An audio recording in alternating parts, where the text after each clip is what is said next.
ಎಲ್ರಿಗೂ S B science ಅಡ್ಡ ತರಗತಿಗಳಿಗೆ ಸ್ವಾಗತ. ನಾನು ನಿಮ್ಮ ಶಿವರಾಜ್ ಬುಜ್ಜಿ ಸರ್. ಸ್ಲೈಡ್ ನೋಡ್ತಾ ಇದ್ದೀವಿ.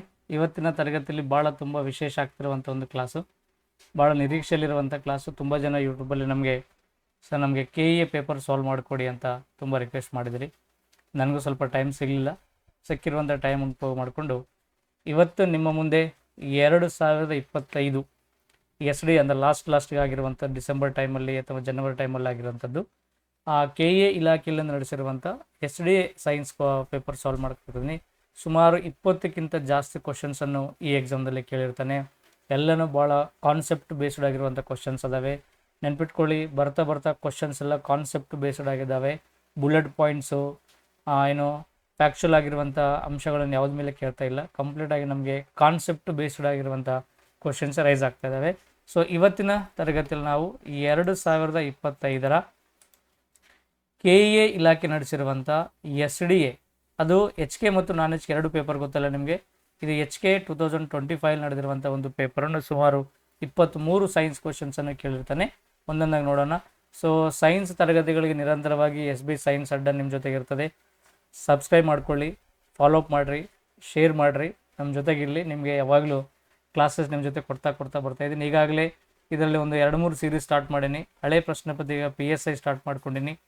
ಮತ್ತು PC ಒಂದು 5ರಿಂದ 6 PC ಕಾನ್ಸ್ಟೇಬಲ್ ರೀಸೆಂಟ್ ಆಗಿರುವಂಥ ಎಲ್ಲ ಪೇಪರ್ಸನ್ನು ಸಾಲ್ವ್ ಮಾಡ್ತಾಯಿದ್ದೀನಿ. ಇನ್ನು ಇವತ್ತಿನಿಂದ ನಿರಂತರವಾಗಿ ನಿಮಗೆ ಕೆ ಇ ಎ ಇಲಾಖೆ ನಡೆಸಿರುವಂಥ, ಯಾಕಂದರೆ ಈಗ ಮುಂಬರುವಂಥ ಎಕ್ಸಾಮ್ ನಮಗೆ PC police constable 2-3 department, civil police ಬಂದಿದ್ದಾವೆ. DR ಮತ್ತು ಬೇರೆ ಇಲಾಖೆಯಲ್ಲಿ ಕಾಲ್ಫರ್ ಆಗಿರುವುದರಿಂದ ಈಗ ಇನ್ನು ಮುಂದೆ ನಾನು ಕೆ ಇ ಎ ನಿಮಗೆ ಪೇಪರ್ ಸಾಲ್ವ್ ಮಾಡ್ತಾ ಹೋಗ್ತೀನಿ. ಡೈಲಿ ಒಂದು ಪೇಪರ್ ನಿಮಗೆ ಸಾಲ್ವ್ ಕೊಡ್ತಾ ಹೋಗ್ತಿರ್ತೀನಿ. ಕರೆಕ್ಟಾಗಿ ಫಾಲೋ ಅಪ್ ಆಗಲಿ. ಇನ್ನು ಟೈಮ್ ವೇಸ್ಟ್ ಮಾಡೋದು ಬೇಡ. ನನಗಂತೂ ಟೈಮ್ ವೇಸ್ಟ್ ಮಾಡೋದು ಒಂಚೂರು ಇಂಟ್ರೆಸ್ಟ್ ಇರಲ್ಲ. ಡೈರೆಕ್ಟಾಗಿ ಕ್ವಶನ್ ನಂಬರ್ 1ಗೆ ಹೋಗ್ಬಿಡೋಣ. ನೋಡಿ, ಈ ರೀತಿದೆ ಕ್ವಶನು. ವಿದ್ಯುತ್ ಮಂಡಲದ ರೇಖಾಚಿತ್ರದಲ್ಲಿ ಸಾಮಾನ್ಯವಾಗಿ ಉಪಯೋಗಿಸುವ ಕೆಲವು ಘಟಕಗಳ ಚಿಹ್ನೆಗಳು ಕೆಳಗಿನಂತಿವೆ ಅಂತ ಕೊಡ್ತಾನೆ. ಅಲ್ಲಿ ಘಟಕ ಮತ್ತು ಚಿಹ್ನೆ ಕೊಟ್ಬಿಟ್ಟು ಆಮೇಲೆ ಮೇಲಿನವುಗಳಲ್ಲಿ ಸರಿಯಾಗಿ ಹೊಂದಾಣಿಕೆಯಾಗಿರುವ, ಇಲ್ಲಿ ಯಾಗಿರದ ಹಿಂಗೆ ಬರ್ತವೆ ಕ್ವಶನ್ಸು. ಭಾಳ ಕನ್ಫ್ಯೂಸ್ ಎಕ್ಸಾಮ್ ಫಿಯರಲ್ಲಿ ನಮಗೆ ಅದನ್ನು ನೋಡ್ಕೊಳಕ್ಕಾಗಲ್ಲ. ನಮಗೆ ಯಾಗಿರದ ಅಂತ ಕೊಡ್ತೀನಿ. ಯಾಗಿರುವ ಸರ್ಕ್ಯೂಟ್ ಚಿಹ್ನೆಗಳು ಯಾವುದು ಅಂತ ಕೇಳಿದೆ. ನೋಡಿ, ಸರ್ಕ್ಯೂಟ್ ಚಿಹ್ನೆಗಳು ನಮಗೆ 7-8ನೇ ತರಗತಿಯಿಂದನೇ ಸೈನ್ಸ್ ಟೆಕ್ಸ್ಟ್ ಬುಕ್ಕಲ್ಲಿ ನಮ್ಗೆ ಅದಾವೆ. ಇನ್ನು 10th ಈ ಸರ್ಕ್ಯೂಟ್ ಚಿಹ್ನೆಗಳ ಮೇಲೆ ಒಂದು ಕ್ವಶನ್, ಇಂಪಾರ್ಟೆಂಟ್ ಆಗಿರುವಂಥ ಕ್ವಶನ್ನು ಬರುವಂಥ ಸಾಧ್ಯತೆ ಇದೆ. ಹಾಗಾಗಿ ಸರ್ಕ್ಯೂಟ್ ಚಿಹ್ನೆಗಳ ಮೇಲೆ ಯಾವ್ದು ಕೇಳ್ತಾನೆ ನಾವು ಎಕ್ಸ್ಪೆಕ್ಟ್ ಮಾಡೋಕ್ಕಾಗಲ್ಲ. ಇರುವಂಥ ಚಿಹ್ನೆಗಳನ್ನು ಕರೆಕ್ಟಾಗಿ ನೋಟ್ ಮಾಡಿಕೊಂಡು ಸ್ವಲ್ಪ ನೆನಪಲ್ಲಿ ಇಟ್ಕೊಂಡು ಆನ್ಸರ್ ಮಾಡ್ಕೋಬೇಕಾಗ್ತೈತಿ. ಇಲ್ಲಿ ವಿದ್ಯುತ್ ಕೋಶ ಅಂತ ಐತಲ್ಲ, ಅಂದ್ರೆ ಸೆಲ್, ಅಂದರೆ ಒಂದು ಬ್ಯಾಟ್ರಿ ಕನೆಕ್ಷನ್, ಪಾಸಿಟಿವ್ ಮತ್ತು ನೆಗೆಟಿವ್ ಕನೆಕ್ಷನ್ ಕೊಡ್ತೀವಲ್ಲ, ಅದನ್ನು ನಾವು ವಿದ್ಯುತ್ ಕೋಶ ಅಂತಂದ್ರೆ ಸೆಲ್ ಕನೆಕ್ಷನ್. ಯಾವುದೋ ಒಂದು ಬ್ಯಾಟ್ರಿಯಿಂದ ಅಥವಾ ಯಾವುದೋ ಒಂದು ಡ್ರೈ ಸೆಲ್ಲಿಂದ ನಾವು ಪಾಸಿಟಿವ್ ಮತ್ತು ನೆಗೆಟಿವ್ ಕನೆಕ್ಷನ್ ಕೊಡಬೇಕಾಗಿತ್ತಂದ್ರೆ ಅದನ್ನು ಒಂದು ಕಡೆ ಪಾಸಿಟಿವ್ ಒಂದು ಕಡೆ ನೆಗೆಟಿವ್ ನಾವು ಟಚ್ ಮಾಡಿಬಿಡ್ತೀವಿ. ಅದೊಂದು ಚಿಹ್ನೆ. ಇದು ಸರಿಯಾಗಿದೆ. ಇನ್ನು ಪ್ಲಗ್ ಕೀ ಅಥವಾ ಸ್ವಿಚ್ ಅಂತ ಕೊಡ್ತಾನೆ. ಸ್ವಿಚ್ ಅಂದ್ರೆ ಆ ಎರಡು ಸರ್ಕ್ಯೂಟ್ ಸೆಲ್ಸ್ ಅದಾವಲ್ಲ, ವೈರನ್ನು ಕನೆಕ್ಟ್ ಮಾಡುವಂಥ ಸೆಲ್ಲನ್ನೇ ನಾವೊಂದು ಸ್ವಿಚ್ ಅಂತ ಕರಿತೀವಿ. ಸಾಮಾನ್ಯವಾಗಿ ಸ್ವಿಚ್ಚನ್ನು ಹೆಂಗೆ ಇಂಡಿಕೇಟ್ ಮಾಡ್ತೀವಿ ಅಂತಂದರೆ, ಹಿಂಗೊಂದು ವೈರ್ ಬಂತು ಅಂದರೆ ಇದು ಸ್ವಲ್ಪ ಈ ರೀತಿ ಇರುತ್ತಲ್ಲ, ಇದನ್ನು ಸ್ವಲ್ಪ ಮೇಲೆ ಇರುವಂಥ ಚಿಹ್ನೆ ಇರ್ತದೆ. ಆವಾಗ ಇವೆರಡೂ ಒಟ್ಟಿಗೆ ಕನೆಕ್ಟ್ ಆಗಿಬಿಡ್ತು ಅಂತಂದರೆ ಅದನ್ನು ಸ್ವಿಚ್ ಕನೆಕ್ಟ್ ಆಗಿದೆ ಅಂತ ಅರ್ಥ. ಅದನ್ನು ಪ್ಲಗ್ ಕೀ ಅಂತ ಕರಿತೀವಿ. ಇನ್ನು ರೋಧಕ ರೆಸಿಸ್ಟೆನ್ಸ್ ಅಂದರೆ ಇದು ಸರಿಯಾಗಿದೆ.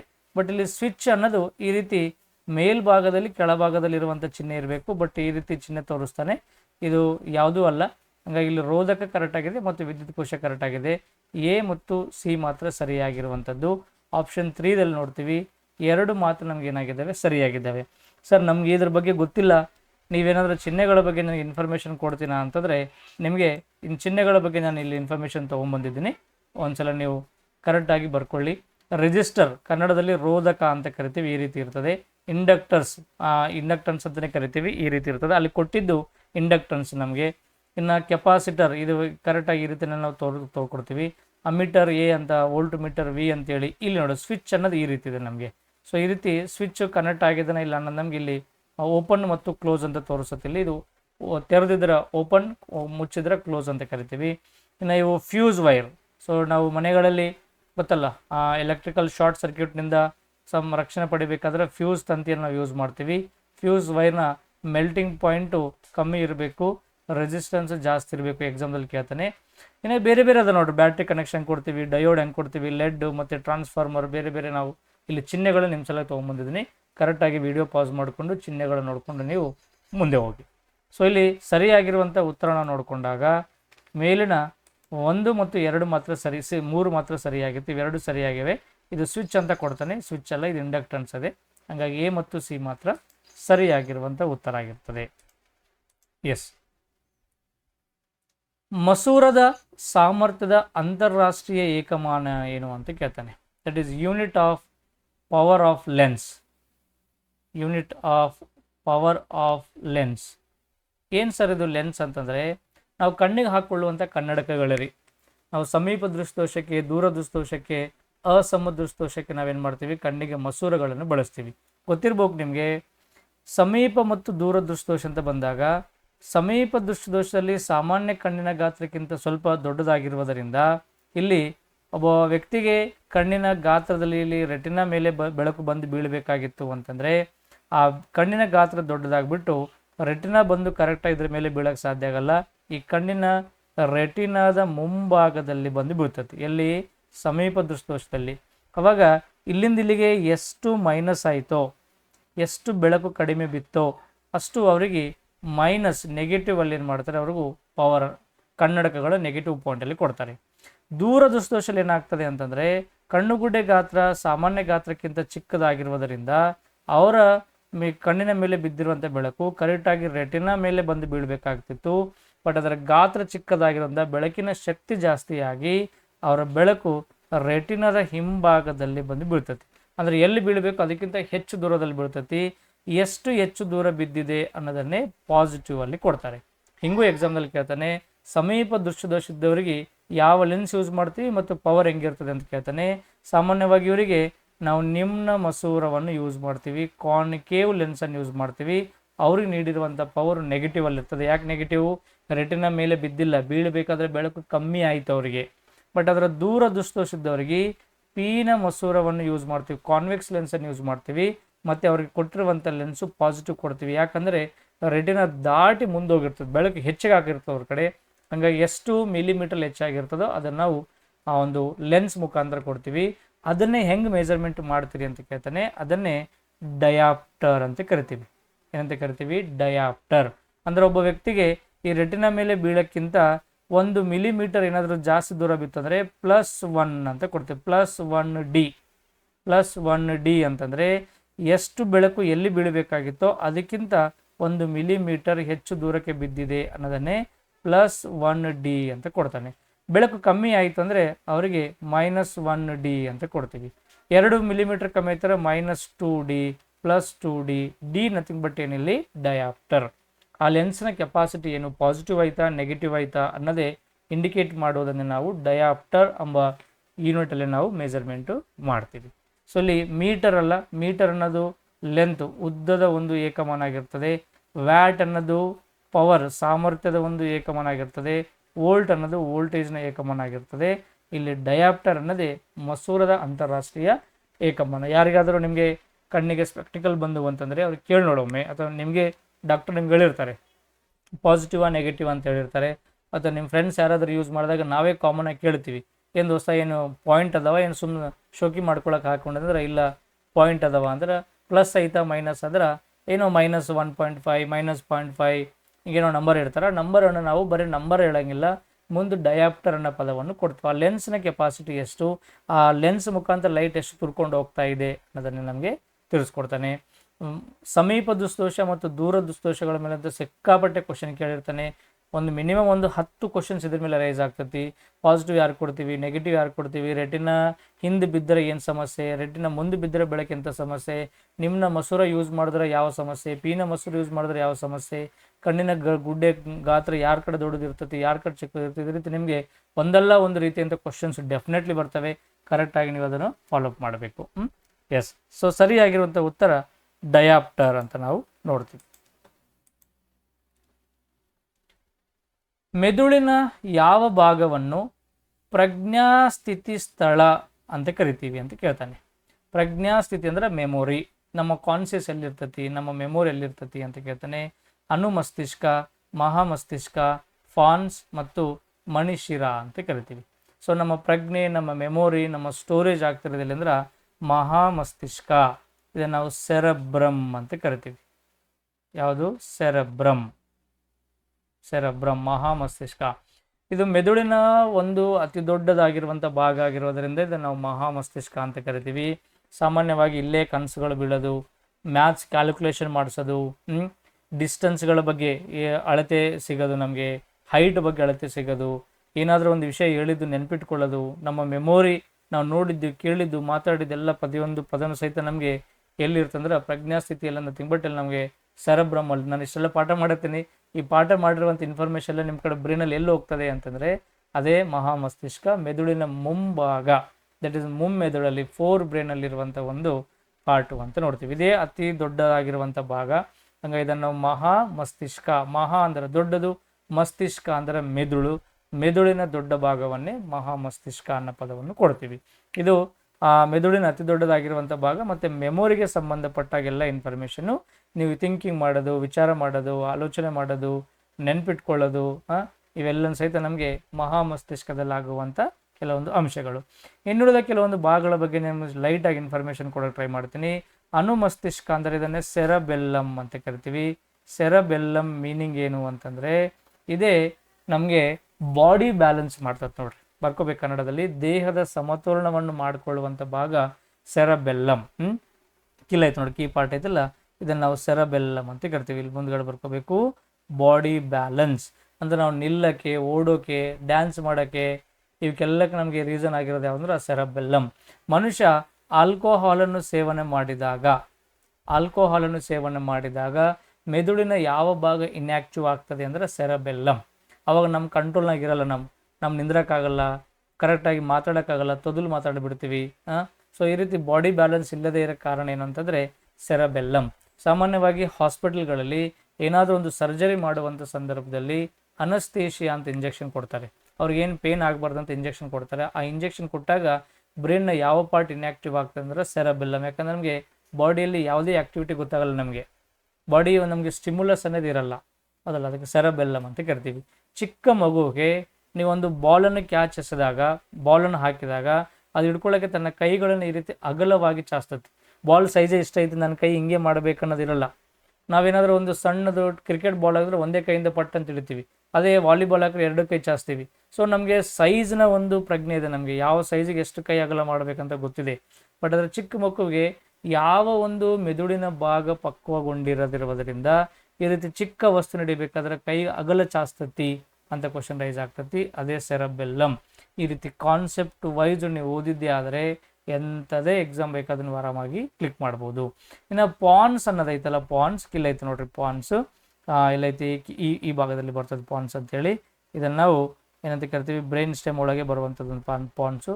ಇದನ್ನು ಮುಖದ ಹಾವಭಾವಗಳನ್ನು ಕಂಟ್ರೋಲ್ ಮಾಡ್ತದೆ, ಫೇಸಿಯಲ್ ಎಕ್ಸ್ಪ್ರೆಷನ್ಸನ್ನು ಕಂಟ್ರೋಲ್ ಮಾಡ್ತಂತ ಕರಿತೀವಿ.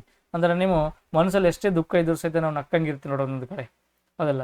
ಮನಸ್ಸಲ್ಲಿ ನಾವು ಕೆಲವೊಬ್ಬರು ಕಡೆ ಎಲ್ಲ ಹ್ಯಾಪಿಯಾಗಿರ್ತಾರೆ, ಸೊ ಯಾವಾಗಲೂ ಅಳ್ಕೋತ ಅಳಬುರ್ಕು ಮುಖ ಮಾಡಿರ್ತಾವೆ. ಸೊ ಈ ರೀತಿ ಮುಖದ ಹಾವಭಾವಗಳನ್ನ ಕಂಟ್ರೋಲ್ ಮಾಡುವಂಥ ಒಂದು ಕೆಲಸ ಯಾರು ಮಾಡ್ತಾರೆ, ಪಾನ್ಸ್ ಅಂತ ಮಾಡ್ತಾರೆ. ಇನ್ನು ಮನುಷ್ಯರ ಇದನ್ನು ನಾವು ಮೆಡುಲ್ಲಾ ಅಬ್ಲಾಂಗೇಟಾ ಅಂತ ಕರಿತೀವಿ.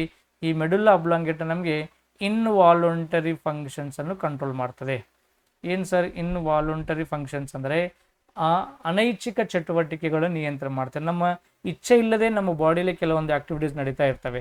ಹಾರ್ಟ್ ಬೀಟ್ ಆಗಿರ್ಬೋದು, ಬ್ಲಡ್ ಸರ್ಕ್ಯುಲೇಷನ್ ಆಗಿರ್ಬೋದು, ಡೈಜೆಷನ್, ಇವು ನಮ್ಮ ಕಂಟ್ರೋಲ್ನಾಗಿಲ್ಲ. ನಮ್ಮ ಬಾಡಿ ಇದ್ರ ಸಹಿತ ನಮ್ಮ ಕಂಟ್ರೋಲ್ನಾಗಿಲ್ಲ. ಅವುಗಳನ್ನು ಕಂಟ್ರೋಲ್ ಮಾಡುವಂಥ ಪಾರ್ಟೇ ಮನುಷ್ಯರ ಮೆಡುಲ್ಲಾ ಅಬ್ಲಾಂಗೇಟಾ ಅಂತ ಕರಿತೀವಿ. ಸೊ ಈ ರೀತಿ ಬ್ರೈನ್ನ ಬಗ್ಗೆ ಒಳ್ಳೊಳ್ಳೆ ಕ್ವಶನ್ ಬರ್ತವೆ. ಬ್ರೈನ್ ರಿಲೇಟೆಡ್ ಡಿಸೀಸ್ಗಳ ಬಗ್ಗೆ ಸ್ವಲ್ಪ ನೆನ್ಪಿಟ್ಕೊಳ್ಳಿ. ಮೆನಂಜಿಟಿಸ್ ಅಂದರೆ ಏನು, ಪಾರ್ಕಿನ್ಸನ್ಸ್ ಡಿಸೀಸ್, ಹಂಟಿಂಗ್ಟನ್ಸ್ ಡಿಸೀಸ್, ಈ ಡ್ಯಾನ್ಸಿಂಗ್ ಡಿಸೀಸ್ ಅಂತ ಬರ್ತವೆ, ಅಮ್ನೇಷಿಯಾ, ಡೆಮೆನ್ಷಿಯಾ, ಇವೆಲ್ಲ ಸುಮಾರು ರೀತಿಯಾಗಿದ್ದ ಪ್ಯಾರಲೈಸಿಸ್, ಸುಮಾರು ರೀತಿಯಂಥ ರೋಗಗಳ ಬಗ್ಗೆ ಸ್ವಲ್ಪ ನೀವು ನೋಡ್ಕೊಳ್ಳಿ. ಸೊ ಸರಿಯಾಗಿರುವಂಥ ಒಂಥರ ಮಹಾಮಸ್ತಿಷ್ಕ. ಸರಿಯಲ್ಲದ ಹೊಂದಿಕೆಯನ್ನು ಆಯ್ಕೆ ಮಾಡಿ. ಸರಿಯಲ್ಲದ ಅಂತ ಅಂದರೆ 3 ಸರಿಯಾಗಿವೆ, ಯಾವುದೋ ಒಂದು ಮಾತ್ರ ಸರಿಯಾಗಿಲ್ಲ, ಅದು ಯಾವುದು ಅಂತ ಕೇಳ್ತಾನೆ. ಸೊ ನೋಡ್ರಿ, ಎಕ್ಸಾಮ್ದಲ್ಲಿ ಬ್ರದರ್ಸ್ ಎಲ್ಲರೂ ಕರೆಕ್ಟಾಗಿ ಅಬ್ಸರ್ವ್ ಮಾಡಬೇಕು. ನಿಮಗೆ ಮೇಜರಾಗಿ ಸೂಕ್ಷ್ಮಾಣುಜೀವಿಗಳು ಅಂತ ಒಂದು ಚಾಪ್ಟರ್ ಇದೆ, ಮೈಕ್ರೋ ಆರ್ಗನಿಸಮ್ಸ್. ಸೂಕ್ಷ್ಮಾಣುಜೀವಿಗಳಲ್ಲಿ ಒಂದು 4 ರೀತಿ ಸೂಕ್ಷ್ಮಾಣುಜೀವಿಗಳು ಬರ್ತವೆ. ವೈರಸ್, ಬ್ಯಾಕ್ಟೀರಿಯಾ, ಫಂಗೈ ಮತ್ತು ಪ್ರೋಟೋಜೋವಾ ಅಂತೇಳಿ 4 ರೀತಿಯಾಗಿರುವಂಥ ಸೂಕ್ಷ್ಮಾಣುಜೀವಿಗಳಿದಾವೆ. ಈ ಜೀವಿಗಳ ಮೇಲೆ 100% ಒಂದು ಮಾರ್ಕ್ಸ್ ಡೆಫಿನೆಟ್ಲಿ ಬರ್ತದೆ ನೋಡ್ರಿ ನಿಮ್ಗೆ, ಎಸ್ಪೆಷಲಿ ಕೆ ಎದವರಿಗೆ. ನಾನು ಎಷ್ಟೆಲ್ಲ ಪೇಪರ್ ಸಾಲ್ವ್ ಮಾಡ್ತಾ ಹೋಗ್ತೀನಿ, ಡೆಫಿನೆಟ್ಲಿ ಒಂದು ಕ್ವಶನ್ ನಿಮಗೆ ಬಂದೇ ಬರ್ತದೆ. ವೈರಸ್ ಅಂದರೆ ಏನು, ಹೆಂಗಿರ್ತತಿ, ವೈರಸ್ಸಿಂದ ಬರುವಂಥ ರೋಗಗಳೇನು, ಬ್ಯಾಕ್ಟೀರಿಯಾಗಳೆಂದರೇನು, ಟೈಪ್ಸ್ ಏನು, ಯೂಸಸ್ ಏನು, ಡಿಸೀಸಸ್ ಏನು, ಒಂದಲ್ಲ ಒಂದು ರೀತಿಯಿಂದ ನಿಮಗೆ ಡೆಫಿನೆಟ್ಲಿ ಒಂದು ಕ್ವಶನ್ ನಿಮಗೆ ಬಂದೇ ಬರ್ತದೆ. ಈ ಒಂದು ದೃಷ್ಟಿಕೋನದಿಂದ ನಾನು ವೈರಸ್, ಬ್ಯಾಕ್ಟೀರಿಯಾ, ಫಂಗೈ ಮತ್ತು ಪ್ರೋಟೋಜೋವಗಳ ಬಗ್ಗೆ ಬರೋಬ್ಬರಿ 10 ಗಂಟೆಗಳ ಕಾಲ 10 hours ಇನ್ ಡೀಟೇಲ್ ಆಗಿರುವಂಥ ಪಾಠಗಳನ್ನು ಮಾಡಿಟ್ಟಿದ್ದೀನಿ. ರೀಸೆಂಟ್ ಟೈಮ್ವರೆಗೆ ಎಂತೆಂಥ ಕ್ವಶನ್ಸ್ ಕೇಳಿದಾನೆ ಎಲ್ಲನೂ ಸಹಿತ ನಾನು ಡೀಟೇಲ್ ಆಗಿ ನಮ್ಮ ಆ್ಯಪ್ SB ಸೈನ್ಸ್ ಅಡ್ಡಾ ಎಂಬ ಪ್ಲೇಸ್ಟೋರಲ್ಲಿ ಸಿಗುವಂಥ ಆ್ಯಪನ್ನು ಡೌನ್ಲೋಡ್ ಮಾಡಿಕೊಂಡು ಮೈಕ್ರೋ ಆರ್ಗನಿಸಮ್ಸ್ ಅನ್ನೋ ಸೆಕ್ಷನ್ ನೀವು ಹೋದರೆ ವೈರಸ್, ಬ್ಯಾಕ್ಟೀರಿಯಾ, ಫಂಗೈ, ಪ್ರೋಟೋಜೋವಾ, ಶೈವಲಗಳು, ಆಲ್ಗೆ ಅಂತ ಬರ್ತವೆ, blue green algae, red algae, brown algae, ಈ ಆಲ್ಗೆಗಳ ಮೀನಿಂಗ್ ಏನು, ಇವೆಲ್ಲಗಳ ಬಗ್ಗೆ ಸಂಪೂರ್ಣವಾಗಿರುವಂಥ ಮಾಹಿತಿಯನ್ನು ನಿಮಗೋಸ್ಕರ ನಾನು ರೆಡಿ ಮಾಡಿದ್ದೀನಿ. ಒಂದ್ಸಲ ಆ್ಯಪ್ ನೋಡ್ಕೊಳ್ಳಿ, ಕಂಟೆಂಟ್ ನಿಮಗೆ ಚೆನ್ನಾಗಾದರೆ ಆ್ಯಪನ್ನು ನೀವು ಯೂಸ್ ಮಾಡ್ಕೊಳ್ಳಿ. ಸೊ ಇಲ್ಲಿ ಸರಿಯಲ್ಲದ ಹೊಂದಾಣಿಕೆ ಯಾವುದಂತ ಕೇಳ್ತಾನೆ, ರೀನೋ ವೈರಾಣು, ಸಾಮಾನ್ಯ ನೆಗಡಿ, ಕರೆಕ್ಟ್, ಕಾಮನ್ ಕೋಲ್ಡ್ ಅಂತ ಬರ್ತದೆ. ಸುಮ್ಮನೆ ಸೀಸನ್ಸ್ ಎಲ್ಲ ಚೇಂಜ್ ಆದ ನಮ್ಮ ನೆಗಡಿ ಅಂತ ಬರುತ್ತಲ್ಲ, ಅದನ್ನು ಕಾಮನ್ ಕೋಲ್ಡ್ ಅಂತ ಕರಿತೀವಿ. ಆ ಕೋಲ್ಡ್ಗೆ ಕಾರಣವಾಗಿರುವಂಥ ಒಂದು ವೈರಸ್ ಅಂದ್ರೆ ರೀನೋ ವೈರಸ್, ಇದು ಸರಿಯಾಗಿದೆ. ಎಂಟಮೀಬಾ, ಆಮಶಂಕೆ, ಇದನ್ನು ನಾವು ಇಂಗ್ಲೀಷಲ್ಲಿ ಡಿಸೆಂಟ್ರಿ ಅಂತ ಕರಿತೀವಿ, ಡಿಸೆಂಟ್ರಿ ಅಂತೇಳಿ. ಆಮಶಂಕೆ ಇದೆ, ವಾಂತಿ ಭೇದಿ ಬರುವಂಥ ಒಂದು ರೋಗ. ಎಂಟಮೀಬಾ ಗಿಂಗಿವ್ಯಾಲಿಸ್ ಅಂತ ಒಂದು ಅಮೀಬಾಯ್ ಸಂಬಂಧಪಟ್ಟ ಒಂದಿದು, ಇದನ್ನು ಒಂದು ಪ್ರೋಟೋಜೋವಾಗೆ ಸಂಬಂಧಪಟ್ಟಿದ್ದು, ಇದನ್ನು ಸಹಿತ ಕರೆಕ್ಟ್ ಆಗಿದೆ. ಇನ್ನು ಪ್ಲಾಸ್ಮೋಡಿಯಂ ಅನ್ನೋದು ನಿಮೋನಿಯಾ ಅಂತ ಕೊಡ್ತಾನೆ ನೋಡಿ. ಪ್ಲಾಸ್ಮೋಡಿಯಾ ಅನ್ನೋದು ಮಲೇರಿಯಾ ರೋಗಕ್ಕೆ ಕಾರಣವಾಗಿರುವಂಥ ಒಂದು ವೈರಾಣಿದು, ಒಂದು ಸೂಕ್ಷ್ಮಾಣುಜೀವಿ. ಪ್ಲಾಸ್ಮೋಡಿಯಂ ವೈವಾಕ್ಸ್ ಅಂತ ಬರ್ತದೆ. ಈ ಪ್ಲಾಸ್ಮೋಡಿಯಂ ವೈವಾಕ್ಸ್ ಅನ್ನೋದೊಂದು ಪ್ರೋಟೋಜೋವಕ್ಕೆ ಸಂಬಂಧಪಟ್ಟಿದ್ದು, ಆದಿಜೀವಿಗೆ ಸಂಬಂಧಪಟ್ಟಿದ್ದು. ಇದು ನಿಮೋನಿಯಾ ಅಲ್ಲ. ನಿಮೋನಿಯಾ ಅನ್ನೋದು ಡಿಪ್ಲೋಕಾಕಸ್ ನಿಮೋನಿಯಾ ಅನ್ನೋದು ಒಂದು ಬ್ಯಾಕ್ಟೀರಿಯಲ್ ಡಿಸೀಸ್, ಅದು ಅದಲ್ಲ. ಈ ಪ್ಲಾಸ್ಮೋಡಿಯಂ ಅನ್ನೋದು ನಿಮೋನಿಯಿಂದ ಬರುವಂಥದ್ದಲ್ಲ, ಮಲೇರಿಯಾ ಸಂಬಂಧಪಟ್ಟ ಒಂದು ರೋಗ. ಪ್ಲಾಸ್ಮೋಡಿಯಂ ವೈವಾಕ್ಸ್ ಅಂತ ಬರ್ತದೆ, ಇದು ತಪ್ಪಾಗಿರುವಂಥ ಆಪ್ಷನ್ ಆಗಿದೆ. ಇನ್ನು ಟ್ರೈಕೋಫೈಟಾನ್ ಅಂತಿದೆ, ಉಳ್ಳಕಡ್ಡಿದ ನಾವು ಇಂಗ್ಲೀಷಲ್ಲಿ ರಿಂಗ್ ವಾಮ್ ಅಂತ ಕರಿತೀವಿ, ರಿಂಗ್ ವಾಮ್. ಇದೊಂದು ಫಂಗಲ್ ಇನ್ಫೆಕ್ಷನ್. ಚಿಕ್ಕವರಿದ್ದಾಗ ನಾವು ಟಿವಿಗಳಲ್ಲಿ ರಿಂಗ್ ಗಾರ್ಡ್, ಇಚ್ ಗಾರ್ಡ್ ಅಂತ ಏನು ಆ್ಯಡ್ಗಳು ನೋಡ್ತಾ ಇದ್ವಿ. ಈ ರೀತಿ ಒಂದು ಹಿಂಗೆ ಚರ್ಮ ಇತ್ತು ಅಂದರೆ ಚರ್ಮದ ಮೇಲೆ ಹಿಂಗೆ ರಿಂಗ್ ರಿಂಗ್ ರಿಂಗ್ ಆಗಿರುವಂಥ ಆಗ ತುರಿಕೆ ಉಂಟಾಗುವಂಥ ಒಂದು ರೋಗ, ಅದನ್ನು ನಾವು ರಿಂಗ್ ವಾಮ್ ಅಂತ ಕರಿತಿದ್ದೀವಿ. ಅದಕ್ಕೆ ಕನ್ನಡದಲ್ಲಿ ಹುಳಕಡ್ಡಿ ಅಂತ ಕರಿತೀವಿ. ಈ ಟ್ರೈಕೋಫೈಟನ್ ಅನ್ನೋದು ಒಂದು ರಿಂಗ್ ವಾಮ್, ಒಂದು ಫಂಗಲ್ ಇನ್ಫೆಕ್ಷನ್. ಇದು ಸರಿಯಾಗಿದೆ. ಬಟ್ ಇಲ್ಲಿ ತಪ್ಪಾಗಿರೋದು ಪ್ಲಾಸ್ಮೋಡಿಯಂ ಅನ್ನೋದು ಇದು ಮಲೇರಿಯಾ ರೋಗಕ್ಕೆ ಕಾರಣವಾಗಿರುವಂಥ ಇದೊಂದು ಬ್ಯಾಕ್ಟೀರಿಯಲ್ ಡಿಸೀಸ್ ಅಂತ ನೋಡ್ತೀವಿ, ಪ್ರೋಟೋಜೋವಲ್ ಡಿಸೀಸ್ ಅಂತ ನೋಡ್ತೀವಿ. ಬಟ್ ಇಲ್ಲಿ ನಿಮೋನಿಯಾ ಅಂತ ಕೊಡ್ತೇನೆ. ನಿಮೋನಿಯಾ ನಮಗೆ ಬ್ಯಾಕ್ಟೀರಿಯಲ್ ಇಂದ ಬರುವಂಥದ್ದು, ಡೈಪ್ಲೋಕಾಕಸ್, ಸ್ಟ್ರೆಪ್ಟೋಕಾಕಸ್ ನಿಮೋನಿಯಾ ಅಂತ. ನಿಮೋನಿಯಾನೇ ಬೇರೆ, ಇಲ್ಲಿ ಆ ಪ್ಲಾಸ್ಮೋಡಿಯಂ ಬೇರೆ ಆಗ್ತದೆ. ಹಂಗಾಗಿ ಇಲ್ಲಿ ತಪ್ಪಾಗಿರೋದು ಯಾವುದು ಅಂದ್ರೆ ಪ್ಲಾಸ್ಮೋಡಿಯಂ. ಈ ರೀತಿ ಸೂಕ್ಷ್ಮಾಣುಜಗಳ ಮೇಲೆ ಡೆಫಿನೆಟ್ಲಿ ಒಂದು ಕ್ವಶನ್ ನಿಮಗೆ ಕಟ್ಟಿಟ್ಟ ಬುತ್ತಿ. ಕರೆಕ್ಟಾಗಿ ಬ್ಯಾಕ್ಟೀರಿಯಲ್ ಯಾವುದು, ಫಂಗಲ್ ಯಾವುದು, ವೈರಲ್ ಯಾವುದು ಕರೆಕ್ಟಾಗಿ ನೀವು ನೋಟ್ ಮಾಡ್ಕೋಬೇಕಾಗ್ತದೆ. ನೋಡಿ, ಕೆಳಗಿನ ಹೇಳಿಕೆಗಳನ್ನು ಓದಿ ಅಂತ ಕೊಟ್ಟಿದ್ದಾನೆ. ಸರಿಯಾಗಿ ಓದ್ರಿ ಅಂತ ಕೊಡ್ತಾನೆ. ಓದೋದೇನಾಯ್ತು ನೋಡೋಣ. ಬಂಗಾರದ ಅಕ್ಕಿ, ದಟ್ ಈಸ್ ಗೋಲ್ಡನ್ ರೈಸ್, ಇದು ಸ್ಥಳೀಯವಾಗಿ ಮಾರ್ಪಡಿಸಿದ ಒಂದು ಸಸ್ಯವಾಗಿದ್ದು ಅದನ್ನು ವಿಟಮಿನ್ ಎ ಅಂಶವನ್ನು ಸಮೃದ್ಧಗೊಳಿಸಲು ಅಭಿವೃದ್ಧಿಪಡಿಸಲಾಗಿದೆ. ಇದು 100ಕ್ಕೆ 100% ಸರಿಯಾಗಿರುವಂಥ ಸ್ಟೇಟ್ಮೆಂಟ್. ನೋಡಿ, ಇಲ್ಲಿ ಗೋಲ್ಡನ್ ರೈಸ್ ಅಂತ ಒಂದು ರೈಸ್ ಇದೆ. ಸಾಮಾನ್ಯ ರೈಸಿಗೆ ಹೋಲಿಸಿದಾಗ ಇದು ಬಂಗಾರದ ಬಣ್ಣದಲ್ಲಿರುವುದರಿಂದ ಇದನ್ನು ಗೋಲ್ಡನ್ ರೈಸ್ ಅಂತ ಕರಿತೀವಿ. ಇದು ನ್ಯಾಚುರಲ್ ಆಗಿ ಭೂಮಿಯಲ್ಲಿ ಸಿಗುವಂಥ ಒಂದು ಭತ್ತದ ತಳಿ ಅಲ್ಲ. ಇದನ್ನು ಜೆನೆಟಿಕಲಿ ಮಾಡಿಫೈಡ್ ಮಾಡಿರುವಂಥ ತಳಿ. ಅಂದರೆ ಇದನ್ನು ನಾವು ಅನುವಂಶೀಯವಾಗಿ ಇದರದೊಂದು ಎಲ್ಲ ಗುಣಗಳನ್ನು ಸೇರಿಸಿ ಹೈಬ್ರಿಡೈಸೇಷನ್ ಮಾಡಿ ನಮಗೆ ಏನು ಅಪೇಕ್ಷೆ ಮಾಡ್ತಾ ಇದ್ದೀವೋ ಅಂಥ ಒಂದು ಗುಣಗಳನ್ನು ಪಡೆಯುವಂಥ ಒಂದು ಅಕ್ಕಿಯ ವಿಧ. ಅದನ್ನು ಗೋಲ್ಡನ್ ರೈಸ್ ಅಂತ ಕರಿತೀವಿ. ಇದೇ ಕ್ವಶನ್ ನಮ್ಗೆ 2017 PDO ಎಕ್ಸಾಮ್ದಲ್ಲಿ 2 ಮಾರ್ಕ್ಸಿಗೆ ಕೇಳಿರುವಂಥ ಕ್ವಶನ್. ಗೋಲ್ಡನ್ ರೈಸಲ್ಲಿ ಯಾವ ವಿಟಮಿನ್ ಇರ್ತದೆ ಅಂತ ಕೇಳಿದ್ರೆ ವಿಟಮಿನ್ ಎ ಇರ್ತದೆ, ಸರಿಯಾಗಿರುವಂಥ ಉತ್ತರ. ಬಟ್ ಈಗ ನಾವು ಯೂಸ್ ಮಾಡ್ತಾ ಇದ್ದೀವಿ ಅಂದರೆ ಯೂಸ್ ಮಾಡೋಕ್ಕಾಗ್ತಾ ಇಲ್ಲ. ಯಾಕಂದರೆ ಬೆಳೆಸೋಕ್ಕೆ ಸರಿಯಾಗಿರುವಂಥ ಅಟ್ಮಾಸ್ಫಿಯರ್ ಸಿಗ್ತಾ ಇಲ್ಲ. ಇದನ್ನು ಬೆಳೆಸೋಕ್ಕೆ ಕರೆಕ್ಟ್ ನಿರ್ದಿಷ್ಟವಂಥ ಮಣ್ಣು, ವಾತಾವರಣ, ನೀರಿನ ಅಂಶ ನಮಗೆ ಸಮೃದ್ಧವಾಗಿಲ್ಲ. ಮತ್ತು ಅದನ್ನು ಬೆಳೆಸೋಕ್ಕೆ ನಮಗೆ ಏನು ನಾವು ಇನ್ವೆಸ್ಟ್ಮೆಂಟ್ ಮಾಡಬೇಕಲ್ಲ, ದುಡ್ಡು ಅದೆಲ್ಲ ತುಂಬ ಜಾಸ್ತಿ ಆಗ್ತದೆ. ಸಾಮಾನ್ಯ ಜನರಿಗೆ ಕೈಗೆಟ್ಟುವ ದರದಲ್ಲಿ ಈ ಅಕ್ಕಿ ನಮಗೆ ಸಿಗದೆ ಹೋಗದಿರೋದ್ರಿಂದ ಅದನ್ನು ನಾವು ಇತ್ತೀಚಿನ ದಿನದಲ್ಲಿ ಬಳಸ್ತಾ ಇಲ್ಲ. ಬಟ್ ಅದು ಜೆನೆಟಿಕಲಿ ಮಾಡಿಫೈಡ್ ಮಾಡಿರುವಂಥ ಒಂದು ತಳಿ. ಅದು ಯಾವುದಾದ್ರ ಹೆಸರು ಗೋಲ್ಡನ್ ರೈಸ್. ಕರೆಕ್ಟ್ ಇದೆ, ಸ್ಟೇಟ್ಮೆಂಟ್ ಎ ಕರೆಕ್ಟ್ ಇದೆ. ಮೊಟ್ಟ ಮೊದಲ ಕುಲಾಂತರಿ ಹಸು ರೋಸಿ ಆಲ್ಫಾ 1 ಆಂಟಿಟ್ರಿಪ್ಸಿನ್ ಸಮೃದ್ಧವಾಗಿದ್ದ ಮಾನವ ಪ್ರೋಟೀನ್ ಅನ್ನು ಉತ್ಪಾದಿಸಿತ್ತು ಅಂತ ಇದೆ. ಏನು ಸರ್ ಇದರ ಸ್ಟೇಟ್ಮೆಂಟ್ ಮೀನಿಂಗ್ ಏನಂತಂದರೆ, ಇಲ್ಲಿ ಸಹಿತ ಜೆನೆಟಿಕಲಿ ಮಾಡಿಫೈಡ್ ಮಾಡಿರುವಂಥ ತಳಿ. ನೋಡಿ, ನಮ್ಮ ಕಡೆ ಕೆಲವೊಂದು ಹಳ್ಳಿಯೂರ ಕಡೆ ಹಸುಗಳು ಬರ್ತವೆ, ಎಮ್ಮೆ ದೇಸಿ ತಳಿ, ದೇಸಿ ಹಸು ಅಂತ ನೋಡ್ತೀವಿ ನಾವು. ಅಂದರೆ ಅರ್ಥ ಏನು ಅಂತಂದರೆ, ನಾರ್ಮಲ್ ಆಗಿರೋದಲ್ಲ, ಅದಕ್ಕೆ ನಾವು ದೇಸಿ ಅಂತ ಕರಿತೀವಿ. ಅಂದರೆ ಬೇರೆ ದೇಶದಿಂದ ರಫ್ತು ಮಾಡ್ಕೊಂಡಿದ್ದು ಅಥವಾ ಜೆನೆಟಿಕಲಿ ಮಾಡಿಫೈಡ್ ಮಾಡಿದ್ದು ಅಂದ್ರೆ ಮೀನಿಂಗನ್ನು ಕೊಡ್ತದೆ. ನಮ್ಮ ಕಡೆ ಹಸುಗಳು ಈ ರೀತಿ, ನಮ್ಮ ಕಡೆ ಹಸು ಶೇಪೇ ಬೇರೆ ಇರ್ತದೆ. ಇಂಥ ಹಸುಗಳನ್ನ ನಾವು ಜೆನೆಟಿಕಲಿ ಮಾಡಿಫೈಡ್ ಮಾಡಿರುವಂಥ ತಳಿಗಳು. ಈ ಕುಲಾಂತರಿ ಅಂದರೆ ಮಾಡಿಫೈಡ್ ಅಂತ ಅರ್ಥ. ಅಂದರೆ ನಾವೇನು ಅಪೇಕ್ಷೆ ಮಾಡ್ತಾ ಇದ್ದೀವೋ ಅಂಥದ್ದು ಆ ಒಂದು ಹಸುರದು ಈ ಒಂದು ಹಸು ಮನುಷ್ಯಂದು ಯಾವುದೋ ಒಂದು ಎಲ್ಲ ಗುಣಗಳನ್ನು ಸೇರಿಸಿ ಒಂದು ಭ್ರೂಣವನ್ನು ತಯಾರು ಮಾಡಿ ಆ ಭ್ರೂಣದಿಂದ ಮಗುವನ್ನು ತಯಾರು ಮಾಡಿಕೊಳ್ಳುವಂಥ ಒಂದು technique. Just like test tube baby ಇದ್ದಂಗೆ. ಟೆಸ್ಟ್ ಟು ಬೇಬಿ ನಾವು ಮಾಡಬೇಕಾದ್ರೆ ಯಾವ ರೀತಿ ಪ್ರೊಸೆಸ್ ಆ ರೀತಿ ಒಂದು ಕುಲಾಂತರಿ ಸಸ್ಯಗಳು ಜೀವಿಗಳು ಅಂತ ಬರ್ತದೆ. ಅದಕ್ಕೆ ನಾವು ಇಂಗ್ಲೀಷಲ್ಲಿ ಜೆನೆಟಿಕಲಿ ಮಾಡಿಫೈಡ್ ಅಂತ ಕರಿತೀವಿ. ಈ ಅನುವಂಶೀಯ ಗುಣಗಳಿಂದ ಬರುವಂಥದ್ದು ಒಂದಿದು. ಬಟ್ ಇಲ್ಲಿ ರೋಸಿ ಮೊಟ್ಟ ಮೊದಲ ಕುಲಾಂತರದ, ಹೌದು, ಪ್ರಪಂಚದಲ್ಲೇ ಮೊಟ್ಟ ಮೊದಲ ಕುಲಾಂತರಿ ಒಂದು ಹಸುವಿನ ಹೆಸರು ರೋಸಿ, ಕರೆಕ್ಟೇ. ಬಟ್ ಆದರೆ ಅದನ್ನು ಆಲ್ಫಾ 1 ಆಂಟಿಟ್ರಿಪ್ಸಿನ್ಲಿಂದ ಪಡೆದಿಲ್ಲ. ಇದನ್ನು ನಾವು ಮನುಷ್ಯನ ಒಂದು ಪ್ರೋಟೀನ್, ನಿಮ್ಗೆ ಗೊತ್ತಾ, ಇಡೀ ಭೂಮಿ ಮೇಲಿರುವಂಥ ಎಲ್ಲ ಹಾಲುಗಳಲ್ಲಿ ಯಾವ ಹಾಲು ಸರ್ವಶ್ರೇಷ್ಠ ಅಂದರೆ ತಾಯಿ ಎದೆ ಹಾಲು ಸರ್ವಶ್ರೇಷ್ಠ ಅಂತ ಕರಿತೀವಿ. ಹಾಗಾಗಿ ತಾಯಿ ಎದೆ ಹಾಲಲ್ಲಿ ಸಮೃದ್ಧವಾಗಿರುವಂಥ ಪ್ರೋಟೀನ್ ಅಂಶಗಳು, ಸಮೃದ್ಧವಾಗಿರುವಂಥ ಕ್ಯಾಲ್ಸಿಯಂ ಅಂಶಗಳಿರೋದ್ರಿಂದ ಆ ತಾಯಿ ಎದೆ ಹಾಲಲ್ಲಿ ಇರುವಂಥ ಗುಣಗಳನ್ನೇ ನಾವು ಹಸುವಿನಿಂದ ಅಪೇಕ್ಷೆ ಮಾಡ್ಬೋದಾ ಅಂಥೇಳಿ ಆ ಅಪೇಕ್ಷೆ ಮಾಡಿ ತೋರಿಸಿರುವಂಥ ಒಂದು ಕುಲಾಂತರಿ ಹಸುವಿನ ಹೆಸರೇ ರೋಸಿ ಅಂತೇಳಿ. ಬಟ್ ಅದನ್ನು ಆಂಟಿಟ್ರಿಪ್ಸಿನ್ ಆಲ್ಫಾ 1ಲಿಂದ ನಾವು ಪಡೆದಿಲ್ಲ. ಇದನ್ನು ಪಡೆದಿದ್ದು ಬರ್ಕೋಬೇಕಿದ್ರೆ ಫುಲ್ ಹೆಸರು ಲ್ಯಾಕ್ಟಾಲ್ಬುಮಿನ್ ಆಲ್ಫಾ ಲ್ಯಾಕ್ಟಾಲ್ಬುಮಿನ್ ಅನ್ನೋ ಒಂದು ಮಾನವನ ತಾಯಿ ಎದೆ ಹಾಲಲ್ಲಿರುವಂಥ ಒಂದು ಪ್ರೋಟೀನ್ ಇದು. ಇದನ್ನೇ ಈ ಕುಲಾಂತರ ಸಸಿ ಒಳಗಡೆ ಇದು ಮಾಡಿ ಆ ಹಾಲಿಂದ ಏನು ಸಿಗುತ್ತಲ್ಲ ಆ ಹಾಲು ತಾಯಿ ಎದೆ ಹಾಲಿಗೆ ಸಮನಾಗಿರುವ ಹಾಗೆ ಮಾಡುವಂಥ ಒಂದು ಕುಲಾಂತರ ಸಸಿ ಹೆಸರೇ ರೋಸಿ ಅಂತೇಳಿ. ಆಂಟಿಟ್ರಿಪ್ಸಿನ್ನಿಂದ ಏನು ಮಾಡ್ತಾರೆ ಅಂತಂದರೆ ಒಂದು ಕುರಿಯನ್ನು ಕುಲಾಂತರಿಯಾಗಿ ಮಾಡಿರ್ತಾರೆ. ಮೊಟ್ಟ ಮೊದಲ ಕುರಿ, ಕುಲಾಂತರಿ ಕುರಿ ಯಾವುದಂದ್ರೆ ಅದರ ಹೆಸರು ಟ್ರಾಸಿ ಅಂತ ಕರಿತೀವಿ. ಟ್ರಾಸಿ. ಈ ಕುಲಾಂತರಿ ಹಸುವಿನ ಹೆಸರೇನು ರೋಸಿ ಅಂತೇಳಿ. ಈ ಆಲ್ಫಾ ಆಂಟಿಟ್ರಿಪ್ಸಿನ್ ಅನ್ನೋದು ಒಂದು ನಾವು ಕುರಿಗೆ ಯೂಸ್ ಮಾಡಿರುವಂಥ ಪ್ರೋಟೀನ್. ಆದರೆ ಈ ಲ್ಯಾಕ್ಟಾಲ್ಬುಮಿನ್ ಅನ್ನೋದು ಮಾನವನ ತಾಯಿಯಿಂದ ಪಡೆದಿರುವಂಥ ಒಂದು ಪ್ರೋಟೀನ್. ಇದನ್ನು ಈ ಹಸುವಿನಲ್ಲಿ ನಾವೇನು ಮಾಡ್ತೀವಿ, ಅಪೇಕ್ಷೆ ಮಾಡ್ತೀವಿ.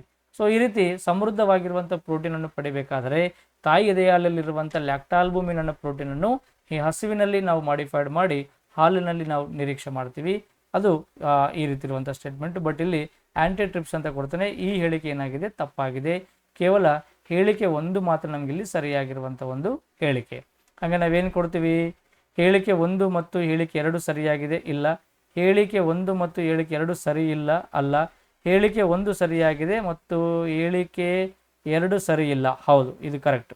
Statement 1 is correct, statement 2 is wrong. ಹೇಳಿಕೆ 1 ಸರಿ ಇಲ್ಲ, 2 ಸರಿಯಾಗಿದೆ ಅಂತ ಕೊಡ್ತಾನೆ, ಇಲ್ಲ, 2ನೇ ತಪ್ಪಾಗಿದೆ. ಹಾಗಾಗಿ ಆಪ್ಷನ್ 3 ಅನ್ನೋದು ನಮ್ಗೆ ಏನಾಗ್ತದೆ, ಸರಿಯಾಗಿರುವಂಥ ಉತ್ತರ. ಸರ್, ಇದನ್ನು ಯಾರು ಮಾಡ್ತಾರೆ? ಹಿಂಗ ಕುಲಾಂತರಿ ಸಸಿಗಳ ಬಗ್ಗೆ ಯಾರು ಸ್ಟಡಿ ಮಾಡ್ತಾರ? ಎಕ್ಸ್ಟ್ರಾ ಏನಾದರೂ ಮಾಹಿತಿ ನಮಗೆ ಕೊಡ್ಬೋದಾ ಅಂತಂದರೆ ಕೊಡ್ತೀನಿ ನೋಡ್ರಿ, ಸ್ವಲ್ಪ ಬೇಕಾದರೆ.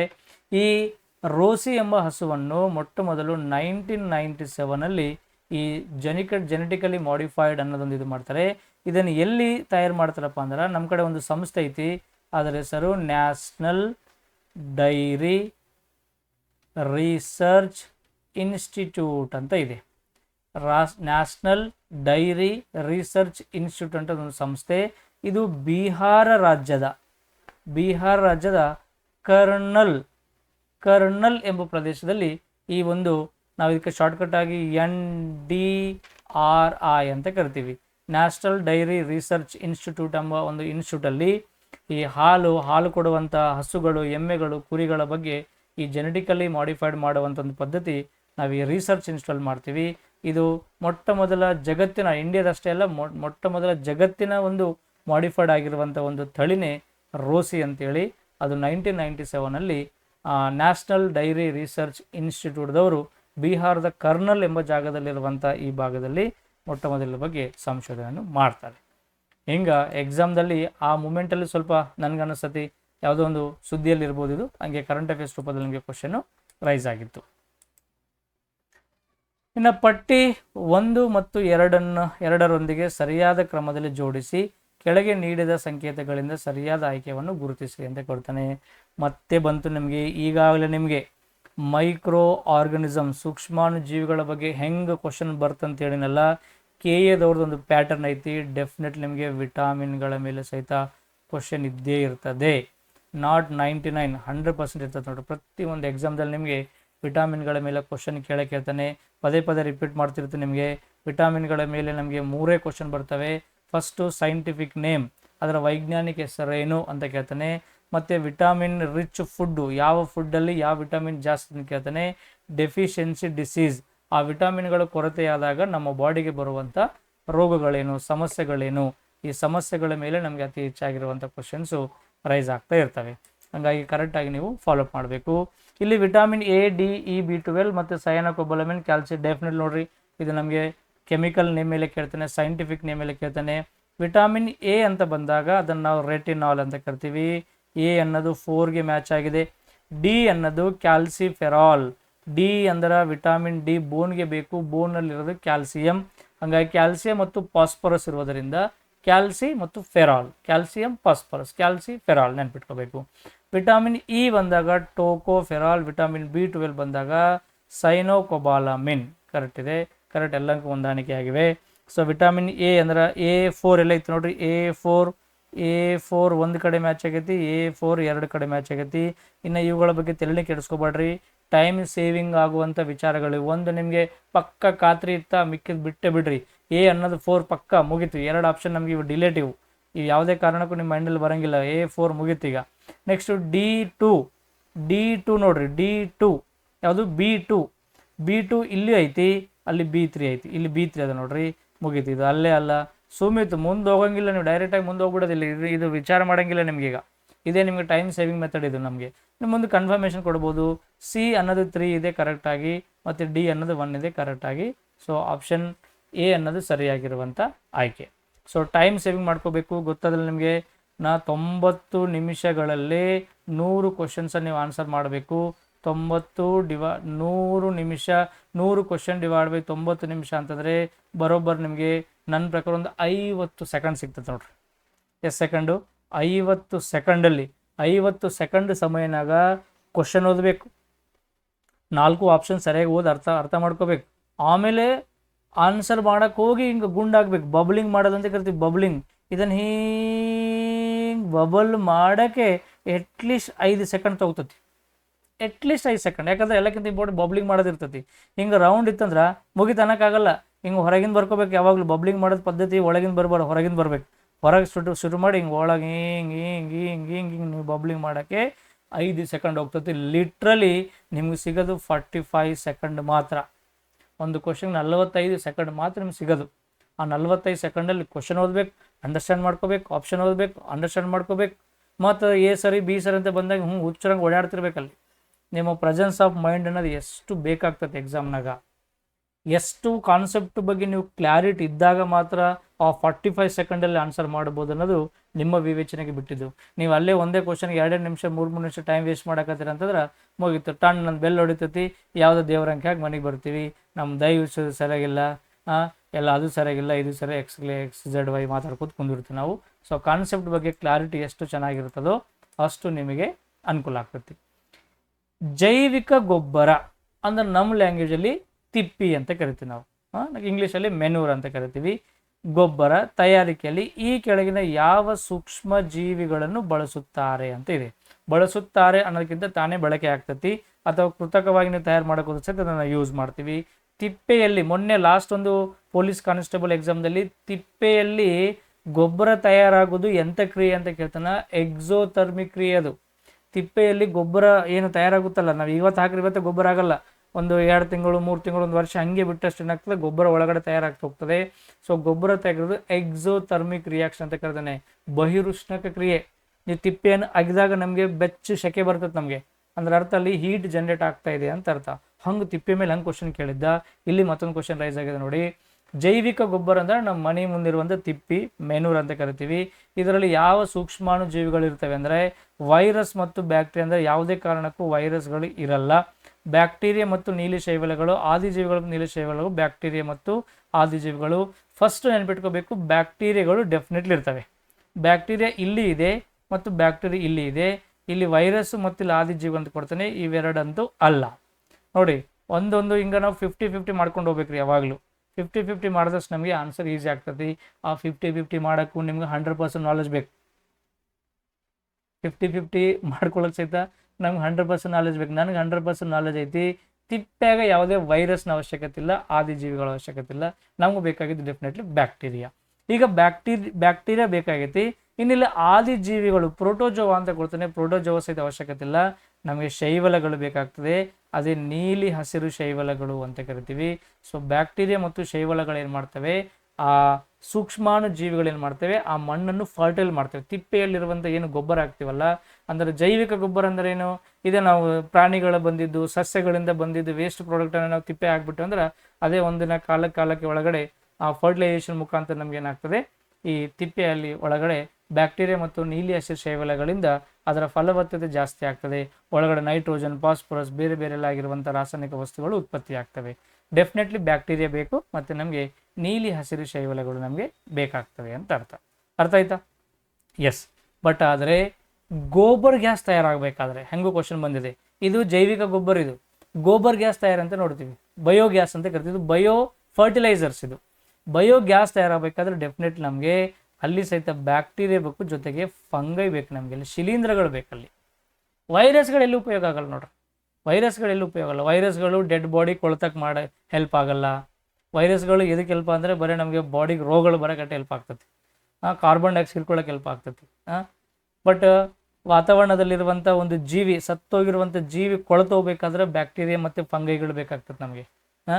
ಹಂಗಾರೆ ಈ ಬಯೋ ಗ್ಯಾಸ್ ತಯಾರಾಗಬೇಕಾದ್ರೆ ಸಹಿತ ಬ್ಯಾಕ್ಟೀರಿಯಾ ಮತ್ತು ಬ್ಯಾಕ್ಟೀರಿಯಾ ಮತ್ತು ಫಂಗೈ ಎರಡು ನಮಗೆ ಬೇಕಾಗಿರುವಂಥದ್ದು. ಇಲ್ಲಿ ಸರಿಯಾಗಿರುವಂಥ ಉತ್ತರ ಬ್ಯಾಕ್ಟೀರಿಯಾ ಮತ್ತು ನೀಲಿ ಶೈವಲಗಳು.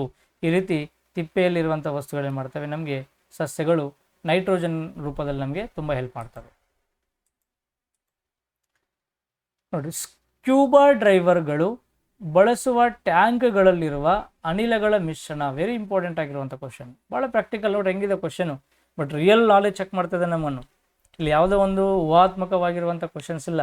ಇದಕ್ಕೆ ರಿಯಲ್ ಸೈನ್ಸು ಅಥವಾ ನಾವು ಅಪ್ಲೈಡ್ ಸೈನ್ಸು, ಡೈಲಿ ಸೈನ್ಸ್ ಅನ್ನೋದಕ್ಕೆ ಬೆಸ್ಟ್ ಎಕ್ಸಾಂಪಲ್ಸ್ ಅದಾವೆ. KPSC ನೀವು ಹೋದ್ರೆ ಸ್ವಲ್ಪ ಭಾಳ ಅಡ್ವಾನ್ಸ್ಡ್ ಆಗಿರುವಂಥ ಕ್ವಶನ್ಸ್ ಇರ್ತವೆ. ಇಲ್ಲಿ ಭಾಳ ಪ್ರಾಕ್ಟಿಕಲ್ ಆಗಿರುವಂಥ ಕ್ವಶನ್ಸ್ ಅದಾವೆ. ಸ್ಕ್ಯೂಬಾ ಡ್ರೈವರ್ ಗೊತ್ತು ನಿಮಗೆ, ಈ ನೀರಲ್ಲಿ ಮುಳುಗುವಂಥ ಮುಳುಗುಗಾರರನ್ನೇ ನಾವು ಸ್ಕ್ಯೂಬಾ ಡ್ರೈವರ್ಗಳು ಅಂತ ಕರಿತೀವಿ. ಸಾಮಾನ್ಯವಾಗಿ ನೀರಲ್ಲಿ ಮುಳುಗುವಂಥ ವ್ಯಕ್ತಿಗಳು, ಪರ್ವತಗಳ ಮೇಲೆ ಹೋಗಿ ಬರುವಂಥ ವ್ಯಕ್ತಿಗಳು, ಮತ್ತು ಆಕಾಶದಲ್ಲಿ ಹಾರಾಡುವಂಥ ಗಗನಯಾತ್ರಿಗಳು ನೋಡ್ತೀವಿ, ಚಂದ್ರ, ಮಂಗಳ, ಬೇರೆ ಬೇರೆ ಗ್ರಹಗಳ ಮೇಲೆ ಹೋಗುವಂಥ ವ್ಯಕ್ತಿಗಳು ಸಹಿತ ಅಲ್ಲೆಲ್ಲ ಕಡೆ ನಿರ್ದಿಷ್ಟವಾಗಿರುವಂಥ ವಾತಾವರಣದಲ್ಲಿ ಆಮ್ಲಜನಕ ಸಿಗದೇ ಹೋಗಿರೋದರಿಂದ, ಉಸಿರಾಟ ಮಾಡೋಕ್ಕೆ ತೊಂದರೆ ಆಗಿರೋದರಿಂದ ಎಲ್ಲರೂ ಏನು ಮಾಡ್ತಾರೆ, ಕೃತಕವಾಗಿರುವಂಥ ಒಂದು ಟ್ಯಾಂಕನ್ನು ಕ್ಯಾರಿ ಮಾಡ್ತಾರೆ. ಆ ಟ್ಯಾಂಕಲ್ಲಿ ಏನಿರ್ತದೆ ಅನ್ನೋ ಕ್ವಶನ್ ನಮಗೆ ಎಕ್ಸಾಮ್ದಲ್ಲಿ ಕೇಳ್ತಾನೆ. ಇಲ್ಲಿ ಸ್ಕ್ಯೂಬಾ ಡ್ರೈವರನ್ನು ಬದಲಾಗಿ ನಿಮಗೆ ಪರ್ವತಾರೋಹಿಗಳು ಅಂತ ಕೇಳ್ಬೋದು, ಅಥವಾ ಏನು ಆಸ್ಟ್ರೋನಾಟ್ಸ್ ಅಂತ ಕೇಳ್ಬೋದು. ಯಾರು ಕೇಳಿದ್ರು ಸಹಿತ ಸೇಮ್ ಆನ್ಸರ್ ಇರ್ತದೆ. ನೋಡ್ರಿ, ಸ್ಕ್ಯೂಬಾ ಡ್ರೈವರ್ ಇದು ಮಾಡೋದು ಮೇಜರ್ ಆಗಿ ನೈಟ್ರೋಜನ್, ಆಕ್ಸಿಜನ್ ಮತ್ತು ಹೀಲಿಯಂ ಅನ್ನೋ ಅನಿಲಗಳು ಕಂಡು ಬರ್ತವೆ. ನೈಟ್ರೋಜನ್, ಆಕ್ಸಿಜನ್ ಮತ್ತು ಹೀಲಿಯಂ ಅನ್ನೋ ಅನಿಲಗಳು ಕಂಡು ಬರ್ತವೆ. ಹೈಯೆಸ್ಟ್ ಆಗಿರೋದು ನೈಟ್ರೋಜನ್, ಸರಿಸುಮಾರು 56% ಇರ್ತದೆ. ಅದಕ್ಕಿಂತ ಸ್ವಲ್ಪ ಕಡಿಮೆ ಆಗಿರೋದು ಆಕ್ಸಿಜನ್, ಸುಮಾರು 32% ಇರ್ತದೆ. ಎಲ್ಲಕ್ಕಿಂತ ಕಡಿಮೆಯಾಗಿರೋದೇ ದಟ್ ಈಸ್ ಹೀಲಿಯಂ. ಇದು ಕೇವಲ 12% ನೋಡ್ತೀವಿ. ನಮಗೆಲ್ಲ ಸೇರಿಬಿಟ್ರೆ 100% ಆಗಿರುವಂಥ ಅನಿಲಗಳು ಈ ಒಂದು ಟ್ಯಾಂಕಲ್ಲಿ ತುಂಬ್ಕೊಂಡು ಹೋಗ್ತಾರೆ. ಅದ್ರಲ್ಲಿ ನೀವು ಎಷ್ಟು ಡೀಪ್ ಬಾಳಕ್ಕೆ ಹೋಗ್ತಿರೋ ಅಷ್ಟು ಹೀಲಿಯಂನ ಪ್ರತಿಶತವನ್ನು ಇನ್ಕ್ರೀಸ್ ಮಾಡ್ತಾರೆ. ಎಷ್ಟು ನೀವು ಬರೀ ಮೇಲ್ ಓಡಾಡ್ತಿದ್ರು ಅಷ್ಟು ನೈಟ್ರೋಜನ್ ಪರ್ಸೆಂಟೇಜ್ ಜಾಸ್ತಿ ಇರ್ತದೆ. ಅರ್ಥ ಆಗುತ್ತಲ್ಲ? ಸೊ ನೈಟ್ರೋಜನ್, ಆಕ್ಸಿಜನ್ ಮತ್ತು ಹೀಲಿಯಂ ಅಂತ ಕರಿತೀವಲ್ಲ, ಇದನ್ನು ಏನು ಹೀಲಾಕ್ಸ್ ಅಂತ ಕರಿತೀವಿ. ಹೀಲಾಕ್ಸ್ ಅಂದ್ರೆ ಹೀಲಿಯಂ ಮತ್ತು ಆಕ್ಸಿಜನ್ ಅಥವಾ ನೊಯಾಕ್ಸ್, ಹೀಲಾಕ್ಸ್ ಬೇರೆ ಬೇರೆ ಹೆಸರಲ್ಲಿ ಕೊಡ್ತವೆ. ಬಟ್ ಏನೇ ನಮಗಿಲ್ಲಿ 3 ನಿಮಗೆ ಗೊತ್ತಿರಬೇಕು: ನೈಟ್ರೋಜನ್, ಆಕ್ಸಿಜನ್ ಮತ್ತು ಹೀಲಿಯಂ. ಹೀಲಿಯಂ ಆಮ್ಲಜನಕ, ಸಾರಜನಕ, ಕರೆಕ್ಟ್, ಫಸ್ಟ್ ಆಪ್ಷನ್ ಇದೆ. ಹೀಲಿಯಂ ಸಾರಜನಕ, ಜಲಜನಕ ಅಂದ್ರೆ ಹೈಡ್ರೋಜನ್. ಹೈಡ್ರೋಜನ್ ಇರಲ್ಲ, ಹೈಡ್ರೋಜನ್ ಸತ್ತೋಗ್ಬಿಡ್ತು ನಾವು. ಜಲಜನಕ ಇಲ್ಲ, ಹೈಡ್ರೋಜನ್ ನಾವು ಯೂಸ್ ಮಾಡಲ್ಲ. ಒಂದೇ ಒಂದು ಆಪ್ಷನು ಹೀಲಿಯಂ, ಆಮ್ಲಜನಕ ಮತ್ತು ಸಾರಜನಕ ಅಂತ ಅರ್ಥ. ಎಸ್,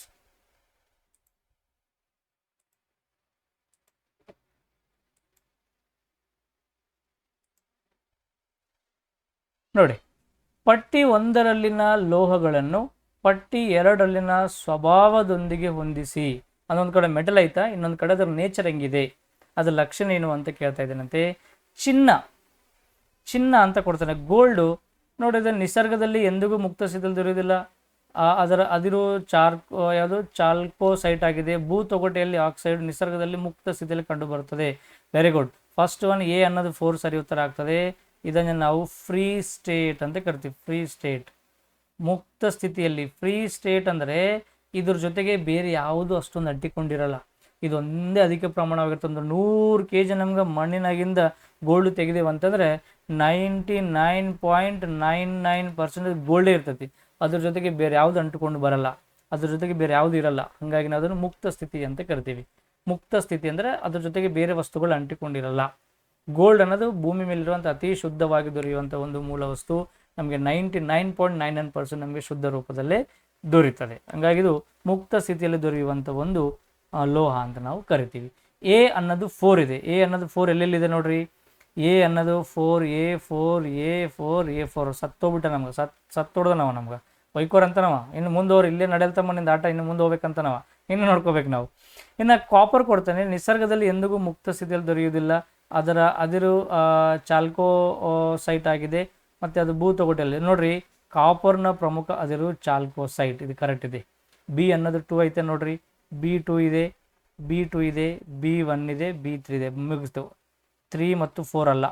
ಅದಿರುಗಳ ಬಗ್ಗೆ ಇನ್ನೊಂದು ಕ್ವಶನ್ ಹೇಳಿನಿ. ಒಂದು ವಿಟಾಮಿನ್ಗಳ ಮೇಲೆ ಫಿಕ್ಸ್ ಕ್ವಶನ್ ಅಂತ ಹೇಳಿನಿ, ಇನ್ನೊಂದು ಮೈಕ್ರೋ ಆರ್ಗನಿಸಮ್ ಮೇಲೆ ಫಿಕ್ಸ್ ಕ್ವಶನ್ ಅಂತ ಹೇಳಿನಿ. ಇನ್ನೊಂದು ಕ್ವಶನ್ ಫಿಕ್ಸ್ ಬರ್ಕೋರಿ, ಡೆಫಿನೆಟ್ಲಿ ಮಿಸ್ ಆಗಲ್ಲ ನಿಮ್ಗೆ. ಮಿಸ್ ಆಗಲ್ಲ. ಯಾವುದೇ ಎಕ್ಸಾಮ್ ಬರಲಿ ಪ್ರಮುಖ ಅದಿರುಗಳ ಮೇಲೆ ಫಿಕ್ಸ್ ಕ್ವಶನ್ ನೋಡ್ರಿ. ಸಮ್ ಇಂಪಾರ್ಟೆಂಟ್ ಓರ್ಸ್ ಅಂತ ಕರಿತೀವಿ. ಕಬ್ಬಿಣದ ಅದಿರುಗಳು, ಕ್ಯಾಲ್ಸಿಯಂ, ಮೊನೋಸೈಟ್. ಮೊನ್ನೆ ಒಂದು ಎಕ್ಸಾಮ್ ಕೇಳ್ತಾನೆ ಮೈಕಾ, ಅಬ್ರಕದ ಅದಿರುಗಳು ಯಾವುದಂತ ಕೇಳ್ತಾನೆ. ಅಲ್ಯೂಮಿನಿಯಂ, ನಿಕ್ಕಲ್, ಕೋಬಾಲ್ಟ್, ಐರನು, ಯಾವುದು ಕಲ್ಲಿದ್ದಲು, ಪ್ರತಿ ಒಂದರದ್ದು ಕಚ್ಚಾ ವಸ್ತುಗಳನ್ನು ಕೇಳ್ತಿರ್ತಾನೆ. ಇಲ್ಲಿ ತಾಮ್ರದ ಕಚ್ಚಾ ವಸ್ತು ಅಂದರೆ ಚಾಲ್ಕೋಸೈಟ್. ಇದು 100% ಕರೆಕ್ಟ್ ಆಗಿದ್ದು.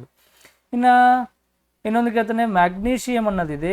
ನಿಸರ್ಗದಲ್ಲಿ ಎಂದಿಗೂ ಮುಕ್ತ ಸ್ಥಿತಿಯಲ್ಲಿ ದೊರೆಯುವುದಿಲ್ಲ ಮತ್ತು ಭೂತೊಗಟೆಯಲ್ಲಿ ಆಕ್ಸೈಡ್ಗಳು, ಸಲ್ಫೇಟ್ಗಳು ಮತ್ತು ಕಾರ್ಬೋನೇಟ್ಗಳ ರೂಪದಲ್ಲಿ ದೊರೆಯುತ್ತದೆ. ನೋಡ್ರಿ, ಇಲ್ಲಿ ನಮಗೆ ಆಕ್ಸೈಡ್ಗಳು ಇದು ಸೀಸ ದೊರೆಯುತ್ತದೆ ನೋಡ್ರಿ ನಮಗೆ. ಸೀಸ ಹೆಂಗಂದರೆ ಭೂತೊಗಟೆಯಲ್ಲಿ ಆಕ್ಸೈಡ್, ಸಲ್ಫೇಟ್ಸ್ ಮತ್ತು ಕಾರ್ಬೋನೇಟ್ಗಳ ರೂಪದಲ್ಲಿ ದೊರೆಯುತ್ತದೆ ಅಂತ ಕೊಡ್ತಾನೆ. ಲೆಡ್ ಕಾರ್ಬೋನೇಟು, ಮ್ಯಾಗ್ನೀಷಿಯಂ ಕಾರ್ಬೋನೇಟ್, 1 2 ಅದಾವ. ಇದೆರಡರಿಂದ ನಾವು ಆನ್ಸರ್ ಹೋಗ್ಬೋದಾ? ಇನ್ನೊಂದು ಯಾವುದೈತಿ? 2 ಸಿಕ್ಕದವ, ಒಂದು 3, ಒಂದು 4 ಅಂತ ಇಲ್ಲ. ಇನ್ನು first 1D ಕೊಟ್ಟಾನೆ. 1D okay correct ಐತಿ. 1 4 ಓಕೆ ಕರೆಕ್ಟ್ ಐತಿ. B2 ಐತಿ. C1 ಐತಿ. C1 ಮ್ಯಾಗ್ನೀಷಿಯಂ ಮುಗ್ಧ ಸ್ಥಿತಿಯಲ್ಲಿ ದೊರೆಯುವುದಿಲ್ಲ ಅಂತ ಕೊಡ್ತಾನೆ. ಇಲ್ಲಿ C3 ಅಂತ ಕೊಡ್ತಾನೆ ನಮಗೆ. ಸೊ ಏನು ಕೊಡ್ತೀರಿ ಸರಿ ಉತ್ತರ? ಇದಕ್ಕೆ ಯಾವ ರೂಪದಲ್ಲಿ ಗೆಸ್ ಮಾಡ್ತೀರಿ? ಇದಕ್ಕೆ ಏನು ಆನ್ಸರ್ ಮಾಡ್ತೀರಿ? ಎಸ್, ಇಲ್ಲೇ ನಮ್ಗೆ ಕನ್ಫ್ಯೂಸ್ ಆಗ್ತದೆ. ಮ್ಯಾಗ್ನೀಷಿಯಂ ಅನ್ನೋದು ನಮಗೆ ಯಾವಾಗಲೂ ನಿಸರ್ಗದಲ್ಲಿ ಮುಕ್ತ ಸ್ಥಿತಿಯಲ್ಲಿ ದೊರೆಯುವುದಿಲ್ಲ, ಪ್ಯೂರ್ ಫಾರ್ಮಲ್ಲಿ ನಮಗೆ ದೊರೆಯುವುದಿಲ್ಲ, ಹೌದಲ್ಲ. ಬಟ್ ಲೆಡ್ ಅನ್ನೋದು ಭೂತೊಗಟೆಯಲ್ಲಿ ನಮಗೆ ಲೆಡ್ ಆಕ್ಸೈಡ್ ಅಂತೇಳಿ, ಲೆಡ್ ಸಲ್ಫೈಡ್ಸ್, ಲೆಡ್ ಕಾರ್ಬೋನೇಟ್ಗಳಂತೇಳಿ ನಮಗೆ ಏನು ವಿವಿಧ ರೂಪದಲ್ಲಂಥ ಲವಣಗಳನ್ನು ನಮಗೆ ದೊರಕೆ ಅವಕಾಶ ಆಗ್ತದೆ. ಹಾಗಾಗಿ ಡಿ ಅನ್ನೋದು ನಮಗೆ ಸಿ ಆಗ್ತದೆ. ಆಯಿತಾ? ನಮಗೆ ಅನ್ನೋದು ಡಿ ಅನ್ನೋದು 3 ರೂಪದಲ್ಲಿದೆ, ಸಿ ಅನ್ನೋದು 1ನಲ್ಲಿದೆ. ಹಾಗಾಗಿ ನಮಗೆ ಸರಿಯಾಗಿರುವಂಥ ಉತ್ತರ 1 ಅಂತ ನೋಡ್ತೀವಿ. ಇಂಥವೆಲ್ಲ ಕ್ವಶನ್ಗಳನ್ನ ನಾವು ಆನ್ಸರ್ ಮಾಡಬೇಕಾಗಿರ್ತದೆ. ಸ್ವಲ್ಪ ಸೈಂಟಿಫಿಕ್ ಆಗಿ ಓದಬೇಕಾಗ್ತದೆ. ಹೈಸ್ಕೂಲ್ ಬುಕ್ಸನ್ನು ಚೆನ್ನಾಗಿ ಓದ್ರಿ, ಕಾಂಪಿಟೇಟಿವ್ ಬುಕ್ಸನ್ನು ಚೆನ್ನಾಗಿ ಓದ್ರಿ, ಹಳೆ ಪೇಪರ್ಸನ್ನು ಸಾಲ್ವ್ ಮಾಡಿ. ಹಳೆ ಪೇಪರ್ ಸಾಲ್ವ್ ಮಾಡಿದಷ್ಟು ನಿಮಗೆ ತುಂಬ ಬೆನಿಫಿಟ್ ಆಗ್ತಾ ಹೋಗ್ತದೆ. So right answer is 1.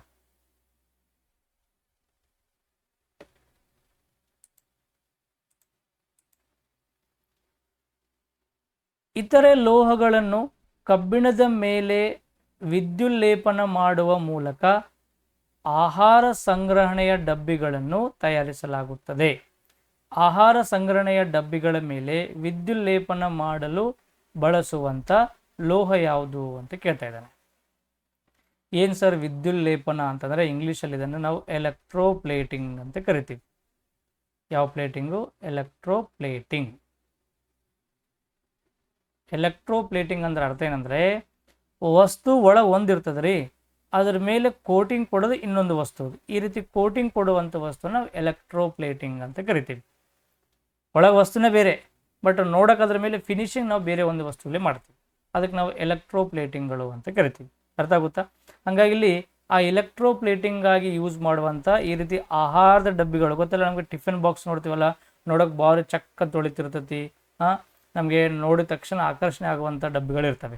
So ಈ ಡಬ್ಬಿಗಳ ಮೇಲೆ ಒಳಗಿರುವಂಥ ವಸ್ತು ಯಾವುದು ಅಂತ ಹೇಳ್ತಾನೆ ಅವನು? ಕಬ್ಬಿಣ ಅಂತ ಹೇಳ್ತಾನೆ. ಒಳಗಿರೋದು ಸ್ಟೀಲ್ ಅಥವಾ ಐರನ್ ವಸ್ತು ಐತಂತ. ಅದ್ರ ಮೇಲೆ ಯಾವ್ದು ಕೋಟಿಂಗ್ ಕೊಡ್ತೀವಿ ನಾವು ಅಂತ ಕೇಳ್ತಾ ಇದ್ದಾನೆ. ಇಲ್ಲಿ ಆರ್ಸೆನಿಕ್, ಕಾಪರ್ ಮತ್ತು ಪ್ಲಂಬಮ್. ಕಾಪರ್ ಅಂತೂ ಅಲ್ಲೇ ಅಲ್ಲ, ಡೈರೆಕ್ಟ್ ಡಿಸೈಡ್ ಮಾಡ್ಬೋದು, ಯಾಕಂದರೆ ಕಾಪರ್ ಕಲರ್ ಬೇರೆ, ಗೋಲ್ಡ್ ಕಲರ್ ಇರ್ತೈತಿ. ತಾಮ್ರ ಅಂತೂ ಅಲ್ಲೇ ಅಲ್ಲ. ಪ್ಲಂಬಮ್ ಅನ್ನೋದು ನಾವು ಕೋಟಿಂಗ್ ಕೊಡೋಕೆ ಯೂಸ್ ಮಾಡಲ್ರಿ. ಪ್ಲಂಬಮ್ ನಥಿಂಗ್ ಬಟ್ ಅದನ್ನು ಸೀಸ ಲೆಡ್ ಅಂತ ಕರಿತೀವಿ. ಲೆಡ್ಡನ್ನು ನಾವು ಇದು ಮಾಡೋಕ್ಕಾಗಲ್ಲ. ಇನ್ನು ನಮಗೆ ಆರ್ಸೆನಿಕ್ ಮತ್ತು ಸ್ಟ್ಯಾನಮ್ ಅಂದರೆ ಕನ್ನಡದಲ್ಲಿ ತವರ ಅಂತ ಕರಿತೀವಿ. ನೋಡ್ರಿ ಹೆಂಗೆ ಕನ್ಫ್ಯೂಸ್ ಮಾಡಿ ನಿಮ್ಗೆ. ಸ್ಟ್ಯಾನಮ್ನ ಲ್ಯಾಟಿನ್ ಹೆಸರಿದು, ತವರದ ಲ್ಯಾಟಿನ್ ಹೆಸರು ಸ್ಟ್ಯಾನಮ್. ಇದನ್ನು SN ಅಂತ ಸಿಂಬಾಲ್ ಕೊಡ್ತೀವಿ. ಹಂಗಾಗಿ ಇಲ್ಲಿ ಸರಿಯಾಗಿರೋದು ಉತ್ತರ ಸ್ಟ್ಯಾನಮ್ ಅನ್ನೋ ಒಂದು ಮೆಟಲ್ ಐತಲ್ಲ, ಅದನ್ನೇನು ಮಾಡ್ತಾನೆ, ಕಬ್ಬಿಣದಂಥ ವಸ್ತುಗಳ ಮೇಲೆ, ಸ್ಟೀಲ್ ಅಂತ ವಸ್ತುಗಳ ಮೇಲೆ ಈ ರೀತಿ ಪ್ಲೇಟಿಂಗ್ ಕೊಡೋದರಿಂದ, ಎಲೆಕ್ಟ್ರೋಪ್ಲೇಟಿಂಗ್ ಮೇಲ್ಗಡೆ ಲೇಪನೆ ಮಾಡೋದರಿಂದ ಇದು ರಸ್ಟ್ ಫ್ರೀ ಆಗಿ ಕೆಲಸ ಮಾಡ್ತದೆ. ಎಷ್ಟೇ ದಿನ ಯೂಸ್ ಮಾಡೋದು ಸಹಿತ ನಮ್ಗೆ ಏನಾಗಲ್ಲ, ತುಕ್ಕು ಹಿಡಿಯುವುದಿಲ್ಲ. ಗಾಳಿ ನೀರಿನ ಜೊತೆ ಏನಾಗಲ್ಲ, ರಿಯಾಕ್ಟ್ ಮಾಡಲ್ಲ. ಹಾಗಾಗಿ ಬೇಗ ಹಾಳಾಗೋದಿಲ್ಲ, ಕಲರ್ ಚೇಂಜ್ ಆಗೋದಿಲ್ಲ ಅಂತ ನೋಡ್ತೀವಿ. ಆ ರೀತಿ ಇರೋದನ್ನು ಎಲೆಕ್ಟ್ರೋಪ್ಲೇಟಿಂಗ್ಗಳು ಅಂತ ಕರಿತೀವಿ. ಎಲೆಕ್ಟ್ರೋಪ್ಲೇಟಿಂಗ್ ನಾವು ಎಲ್ಲೆಲ್ಲಿ ಯೂಸ್ ಮಾಡ್ತೀವಿ? ಸಾಮಾನ್ಯವಾಗಿ ನಾವು ಮೆಟ್ಲು ಹತ್ತಬೇಕಾದ್ರೆ ಕೈ ಒಂದು ಸಪೋರ್ಟ್ ಇಟ್ಕೊಂಡು ಪೈಪ್ ಇರ್ತದೆ ನೋಡ್ರೆ, ಸ್ಟೀಲ್ ಪೈಪು. ಅದು ವಾಸ್ತವವಾಗಿ ಸ್ಟೀಲ್ ಅಲ್ಲ, ಒಳಗಿರೋದು ಕಬ್ಬಿಣನೇ. ಅದ್ರ ಮೇಲೆ ನಾವು ಕೋಟಿಂಗ್ ಕೊಡ್ತೀವಿ, ಅದಕ್ಕೆ ಜಿಂಕ್ ಕೋಟಿಂಗ್ ಕೊಡ್ತೀವಿ. ಅದಕ್ಕೆ ನಾವು ಸತು ಅಂತ ಕರಿತೀವಿ. ಆ ಒಂದು ವಿಧಾನವನ್ನು ಗ್ಯಾಲ್ವನೈಜೇಷನ್ ವಿಧಾನ ಅಂತ ಕರಿತೀವಿ. ಯಾವುದು? ಗ್ಯಾಲ್ವನೈಜೇಷನ್. ಸತುವನ್ನು ನಾವೇನು ಮಾಡ್ತೀವಿ? ಕೋಟಿಂಗ್ ರೂಪದಲ್ಲಿ ಕೊಡ್ತೀವಿ. ಈ ರೀತಿ ಆಹಾರ ಡಬ್ಬಿಗಳ ಮೇಲೆ ಎಂಥದ್ದು ಕೋಟಿಂಗ್ ಕೊಡ್ತೀರಿ ಅಂತ ಕೇಳ್ತಾನೆ. ಸ್ಟ್ಯಾನಮ್ನ ಒಂದು ಕೋಟಿಂಗನ್ನು ಕೊಡ್ತೀವಿ ನೋಡ್ರಿ. ಸ್ಟ್ಯಾನಮ್ ಅಂದರೆ ತವರ್ ಅನ್ನೋದು ಒಂದು ಮೆಟಲ್. ಆ ಮೆಟಲನ್ನು ಕರಗಿಸಿ ಒಂದು ಎಲೆಕ್ಟ್ರೋಪ್ಲೇಟಿಂಗ್ ಮೆಥಡ್ ಐತದು. ಹೀಟಿಂಗ್ ಎಫೆಕ್ಟ್ ಆಫ್ ಕೆಮಿಕಲ್ ಎಫೆಕ್ಟನ್ನೇ ನಾವು ನೋಡ್ತೀವಿ. ಅದರ ಮುಖಾಂತರ ಪ್ಲೇಟಿಂಗ್ ಕೊಟ್ಬಿಟ್ಟು ತಯಾರು ಮಾಡ್ತೀವಿ. ಸೊ ಸರಿಯಾಗಿರುವಂಥ ಉತ್ತರ ಸ್ಟ್ಯಾನಮ್.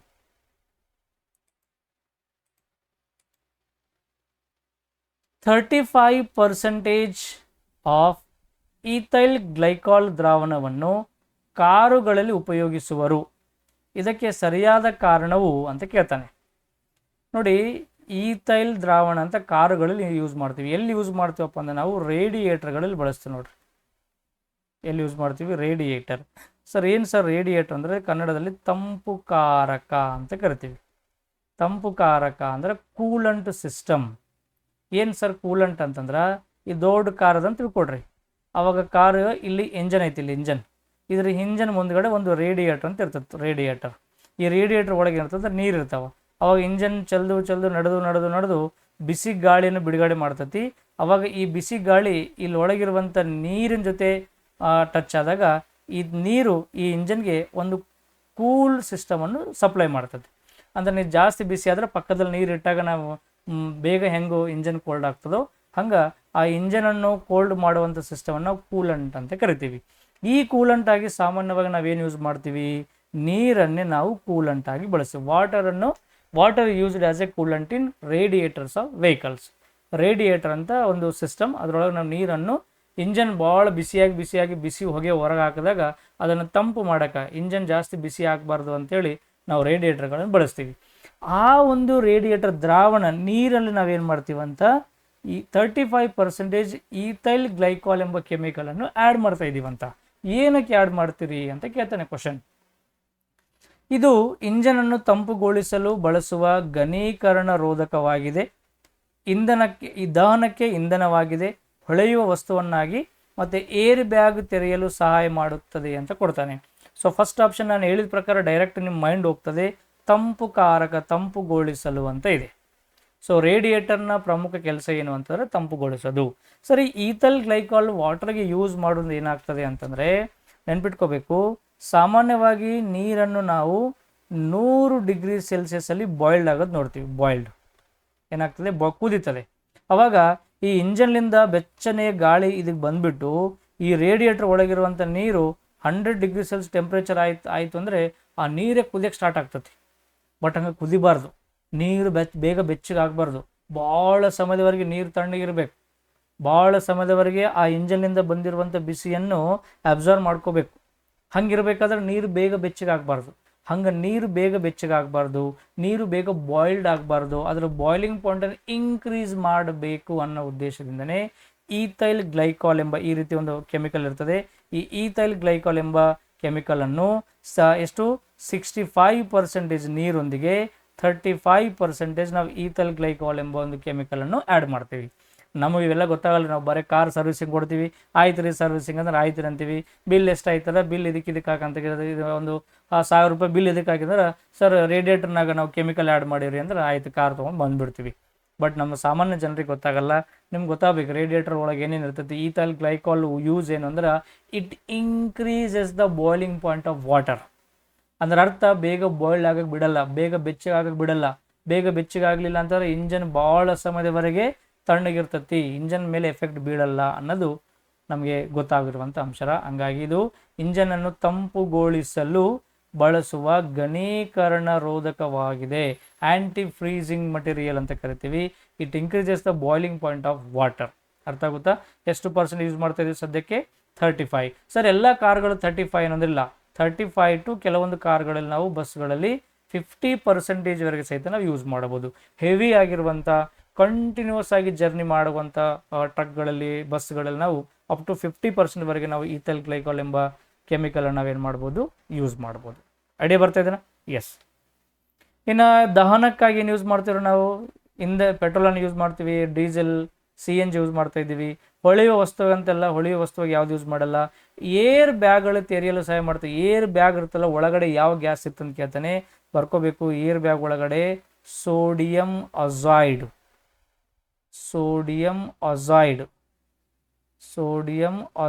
ಎಂಬ ಒಂದು ಕೆಮಿಕಲನ್ನು ಈ ಏರ್ ಬ್ಯಾಗ್ಗಳಲ್ಲಿ ಫಿಲ್ಅಪ್ ಮಾಡ್ತಾರೆ ನೋಡ್ರಿ. ಸೋಡಿಯಂ ಅಜಾಯ್ಡ್ ಅಥವಾ ಒಜಾಯ್ಡ್ ಅಂತ ಕರಿತೀವಿ. ಸೋಡಿಯಂ ಅಜಾಯ್ಡ್ ಎಂಬ ಗ್ಯಾಸ್ ಏರ್ ಬ್ಯಾಗ್ಗಳಲ್ಲಿ ಇರುತ್ತೆ. ಇದು ದಹನಾನುಕೂಲಿ ಅಲ್ಲ. ಇದು ಯಾವುದೇ ರೀತಿ ಬೆಂಕಿ ಉತ್ಪತ್ತಿ ಮಾಡಲ್ಲ ಮತ್ತು ಉಸಿರಾಟಕ್ಕೆ ಸಹಿತ ಯಾವುದೇ ತೊಂದರೆ ಇಲ್ಲ. ಅಂತ ಒಂದು ಕೆಮಿಕಲನ್ನು ಏರ್ ಬ್ಯಾಗ್ಗಳಲ್ಲಿ ಫಿಲ್ಅಪ್ ಮಾಡ್ತಾರೆ. ಓಕೆ,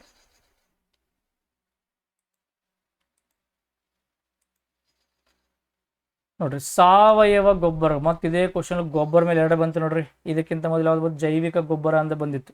ಜೈವಿಕ ಗೊಬ್ಬರದಲ್ಲಿ ಬ್ಯಾಕ್ಟೀರಿಯಾ ಮತ್ತು ಬ್ಲೂ ಗ್ರೀನ್ ಅಲ್ಗೆಗಳು ಗೊಬ್ಬರವನ್ನು ತಯಾರು ಮಾಡ್ತವೆ ಅಂತ ನೋಡಿದ್ವಿ.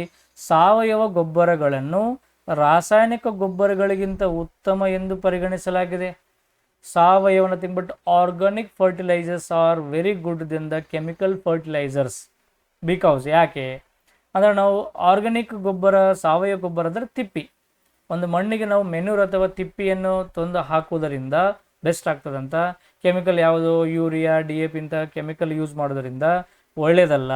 ಯಾಕೆ ಅಂತ ನಮಗೆ ಕ್ವಶನ್ ಕೇಳ್ತಾ ಇದ್ದೀನಿ. ಈಗಲೂ ಸಹಿತ ನೀವು ಅಬ್ಸರ್ವ್ ಮಾಡಿರ್ಬೋದು, ನಮ್ಮ ಹಿಂದಿನ ಕಾಲದಲ್ಲಿ ನಮ್ಮ ಪೇರೆಂಟ್ಸ್ ಯಾರಿದ್ರು ಅಂದ್ರೆ ಜಾಸ್ತಿ ಔಷಧಿ ಹೊಡೆಯಂಗಿಲ್ಲ. ಅವ್ರು ಬರೀ ತಿಪ್ಪಿ ಮೇಲೆ ಜಾಸ್ತಿ ಡಿಪೆಂಡ್ ಇರ್ತಾರೆ ಅವರು.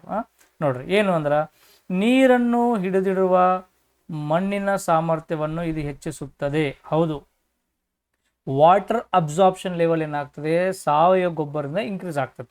ನೀವು ಜಾಸ್ತಿ ಕೆಮಿಕಲ್ ಹಾಕೋತ ಹೋಗಿರಂದ್ರೆ ಆ ಮಣ್ಣು ನೀರು ಜಾಸ್ತಿ ಇಡಲ್ಲ. ಅದ್ರಾಗ ಮಣ್ಣಿನೊಳಗೆ ಈ ಮೆನ್ಯೂರ್ ಸಾವಯವ ಗೊಬ್ಬರ ಮಿಕ್ಸ್ ಆದಾಗ, ನೈಸರ್ಗಿಕವಾಗಿರುವಂಥ ಗೊಬ್ಬರ ಮಿಕ್ಸ್ ಆದಾಗ ಮಣ್ಣಿನಲ್ಲಿರುವಂಥ ಏನು ಅಂಶಗಳು ನೀರನ್ನು ಹಿಡಿದಿಟ್ಟುಕೊಳ್ಳೋಕ್ಕೆ ನಮಗೆ ಹೆಲ್ಪ್ ಮಾಡ್ತದೆ. ಕರೆಕ್ಟ್. ಇದು ಮಣ್ಣನ್ನು ಕಡಿಮೆ ರಂಧ್ರಯುಕ್ತವಾಗಿಸುತ್ತದೆ. ಇದು ತಪ್ಪಾಯ್ತು ನೋಡ್ರಿ. ಮಣ್ಣನ್ನು ಹಿಂಗೆ ಮಣ್ಣಿತ್ತಂತ ಹೇಳಿರಿ, ಹಿಂಗೆ ಮಣ್ಣಿತ್ತಂದರೆ ಹಿಂಗೆ ಮಣ್ಣಲ್ಲಿ ಆರಾಮಾಗಿ ಫ್ರೀ ಜಾಗ ಸಿಗ್ತದೆ ರೀ. ಯಾವಾಗ ಅಂದರೆ ಈ ಕೃತಕವಾಗಿ ನೈಸರ್ಗಿಕವಾಗಿಂದ ಗೊಬ್ಬರ ಮಿಕ್ಸ್ ಆಗಿರೋದ್ರಿಂದ ನಡು ಈ ಮೇಲಿಂದ ಏರ್ ಕೆಳಗಿಂದ ಏರ್ ಮೇಲೆ ಹೋಗ್ಬೇಕಾದ್ರೆ ಆಮ್ಲಜನಕ, ಕಾರ್ಬನ್ ಡೈಆಕ್ಸೈಡ್ ಅನಿಲಗಳು ವಿನಿಮಯ ಆಗಬೇಕಾದ್ರೆ ನಡು ಜಾಗ ಸಿಗ್ತದೆ. ಬಟ್ ನೀವು ರಾಸಾಯನಿಕ ಗೊಬ್ಬರ ಹಾಕಿದಾಗ ಏನಾಗ್ತದೆ, ನಡು ಯಾವುದೇ ಜಾಗ ಸಿಗಲ್ಲ, ಮಣ್ಣು ಫುಲ್ ಕಂಪ್ಲೀಟ್ ಆಗಿ ಪ್ಯಾಕ್ ಆಗಿಬಿಡ್ತೈತಿ. ಅಂದರೆ ಇದು ರಾಂಗ್ ಆಗಿರುವಂಥ ಸ್ಟೇಟ್ಮೆಂಟ್ ಆಗಿದೆ. ಇದು ಉಪಯುಕ್ತ ಸೂಕ್ಷ್ಮ ಜೀವಿಗಳ ಸಂಖ್ಯೆಯನ್ನು ಹೆಚ್ಚಿಸುತ್ತದೆ. ಹೌದು, ಈಗಾಗಲೇ ನೋಡಿದಿವಲ್ಲ, ಮಣ್ಣಲ್ಲಿ ಎಂಥ ಬ್ಯಾಕ್ಟೀರಿಯಾಗಳಿದ್ದವು, ತಿಪ್ಪೆಯಲ್ಲಿ ಬ್ಯಾಕ್ಟೀರಿಯಾ ಮತ್ತು ನೀಲಿ ಹೆಸರ ಶೈವಲಗಳಿದ್ದವು. ಬಟ್ ಇಲ್ಲಿ ಕೆಮಿಕಲ್ ತಗೊಂಡಾಗ ಅಲ್ಲಿ ಯಾವುದೇ ಬ್ಯಾಕ್ಟೀರಿಯಾ ಇಲ್ಲ, ಯಾವುದೇ ಒಂದು ಶೈವಲ್ ಇಲ್ಲ. ಬ್ಯಾಕ್ಟೀರಿಯಾಗಳು ಬೇಕು ನಮಗೆ. ಬ್ಯಾಕ್ಟೀರಿಯಾಗಳು ಆ ಅಂಶಗಳನ್ನು ಡಿಕಂಪೋಸ್ ಮಾಡೋಕ್ಕೆ ಸಹಾಯ ಮಾಡ್ತವೆ, ವಿಘಟನೆಗೊಳಿಸೋಕ್ಕೆ ಸಹಾಯ ಮಾಡ್ತದೆ. ಯಾವುದೊಂದು ಹುಳ ಸತ್ತಿದ್ದರೆ ಹುಳ ತಿಂದು ಅದು ಮಣ್ಣಿಗೆ ಗೊಬ್ಬರಾಗಿ ಮಾಡಿಬಿಡ್ತದೆ ಬ್ಯಾಕ್ಟೀರಿಯಾಗಳು.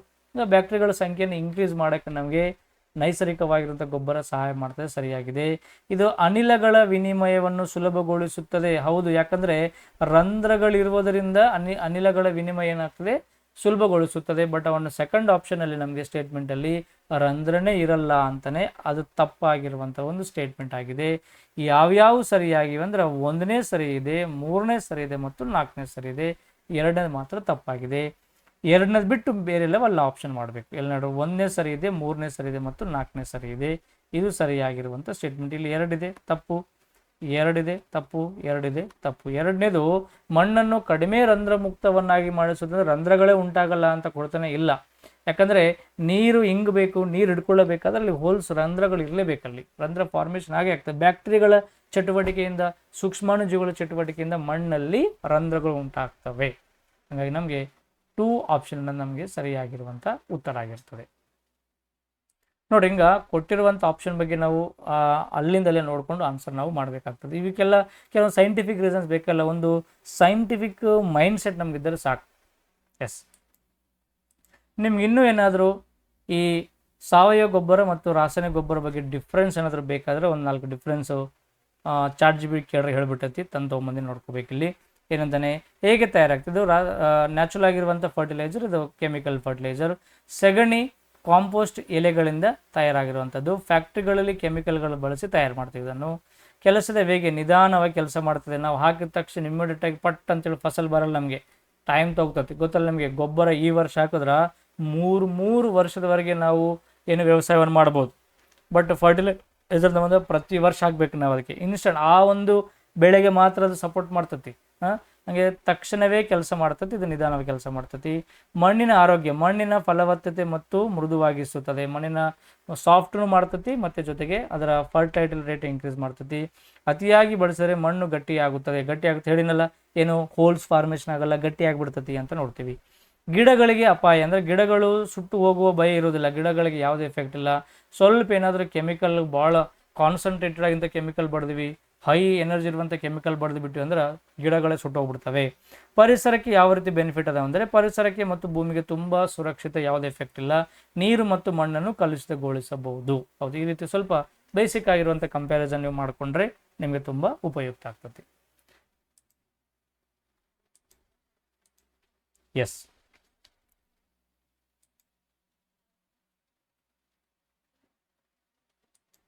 ವಿಡಿಯೋ ಲೆಂತು ಸ್ವಲ್ಪ ಜಾಸ್ತಿ ಆಗ್ತದೆ. ಕಾನ್ಸೆಪ್ಟ್ಗಳು ಡೀಟೇಲಾಗಿ ಹೇಳ್ತಾ ಇದ್ದೀನಿ. ಸಡನ್ ಆಗಿ ನೋಡು 1.5 ತಾಸು ಐತಪ್ಪ ಈ ಅಣ್ಣ ಏನು ಹೇಳೋಣ ಅಂತ ಅಲ್ಲಿ ಬಿಡಂಗಿದ್ರಿ. ನೋಡ್ಕೊರು, ಜಾಸ್ತಿ ನಿಮಗೆ ಲೆಂತ್ ಜಾಸ್ತಿ ಆದರೆ ಒಂದು ಸ್ವಲ್ಪ ರೆಸ್ಟ್ ತೊಗೊಂಡ್ರೆ ಮುಂದೆ ಕಂಟಿನ್ಯೂ ಮಾಡಿರಿ. ಇಲ್ಲಾಂದ್ರೆ 2x 3x ಸ್ಪೀಡಲ್ಲಿ ಕೂಡ ಎಲ್ಲ ಕ್ವಶನ್ಸ್ ಒಂದ್ಸಲ ಗಮನವಿಟ್ಟು ಕೇಳ್ರಿ. ಯಾವುದೊಂದು ಮೂಲೆಯಲ್ಲಿ ನಿಮಗೆ ಹೆಲ್ಪ್ ಆಗ್ಬೋದು. ಮೋಸ್ಟು ಗೊತ್ತಿಲ್ಲ ನಿಮಗೆ, ಪ್ರತಿ ಕಾಂಪಿಟೇಟಿವ್ ಎಕ್ಸಾಮ್ದಲ್ಲಿ ಸುಮಾರು 70 to 80% ರಿಪೀಟೆಡ್ ಆಗಿರುವಂಥ ಕಾನ್ಸೆಪ್ಟ್ ಮೇಲೆ ಕ್ವಶನ್ಸ್ ರೈಸ್ ಆಗ್ತವೆ. ಹಿಂದೆಲ್ಲ ರಿಪೀಟೆಡ್ ಕ್ವಶನ್ಸ್ ಬರ್ತಾ ಇದ್ವು, ಈಗ ಕಾನ್ಸೆಪ್ಟ್ ಮೇಲೆ ಕ್ವಶನ್ಸ್ ಡಿಫ್ರೆಂಟಾಗಿ ಬರ್ತಾ ಇದ್ದಾವೆ. ಅದೇ ಕಾನ್ಸೆಪ್ಟ್ ಇರ್ತದೆ, ತಿಪ್ಪೆಗಳ ಮೇಲೇ ಗೊಬ್ಬರ ಮೇಲೇ ಒಂದು ಕ್ವಶನ್ ಏನೋ ಡಿಫ್ರೆಂಟಾಗಿ ಕೇಳ್ತಾನೆ ಅಷ್ಟೇ. ಹೌದಾ? ಸೊ ರಿಪೀಟೆಡ್ ಆಗಿರುವಂಥ ಕಾನ್ಸೆಪ್ಟ್ಗಳು ಇರ್ತವೆ.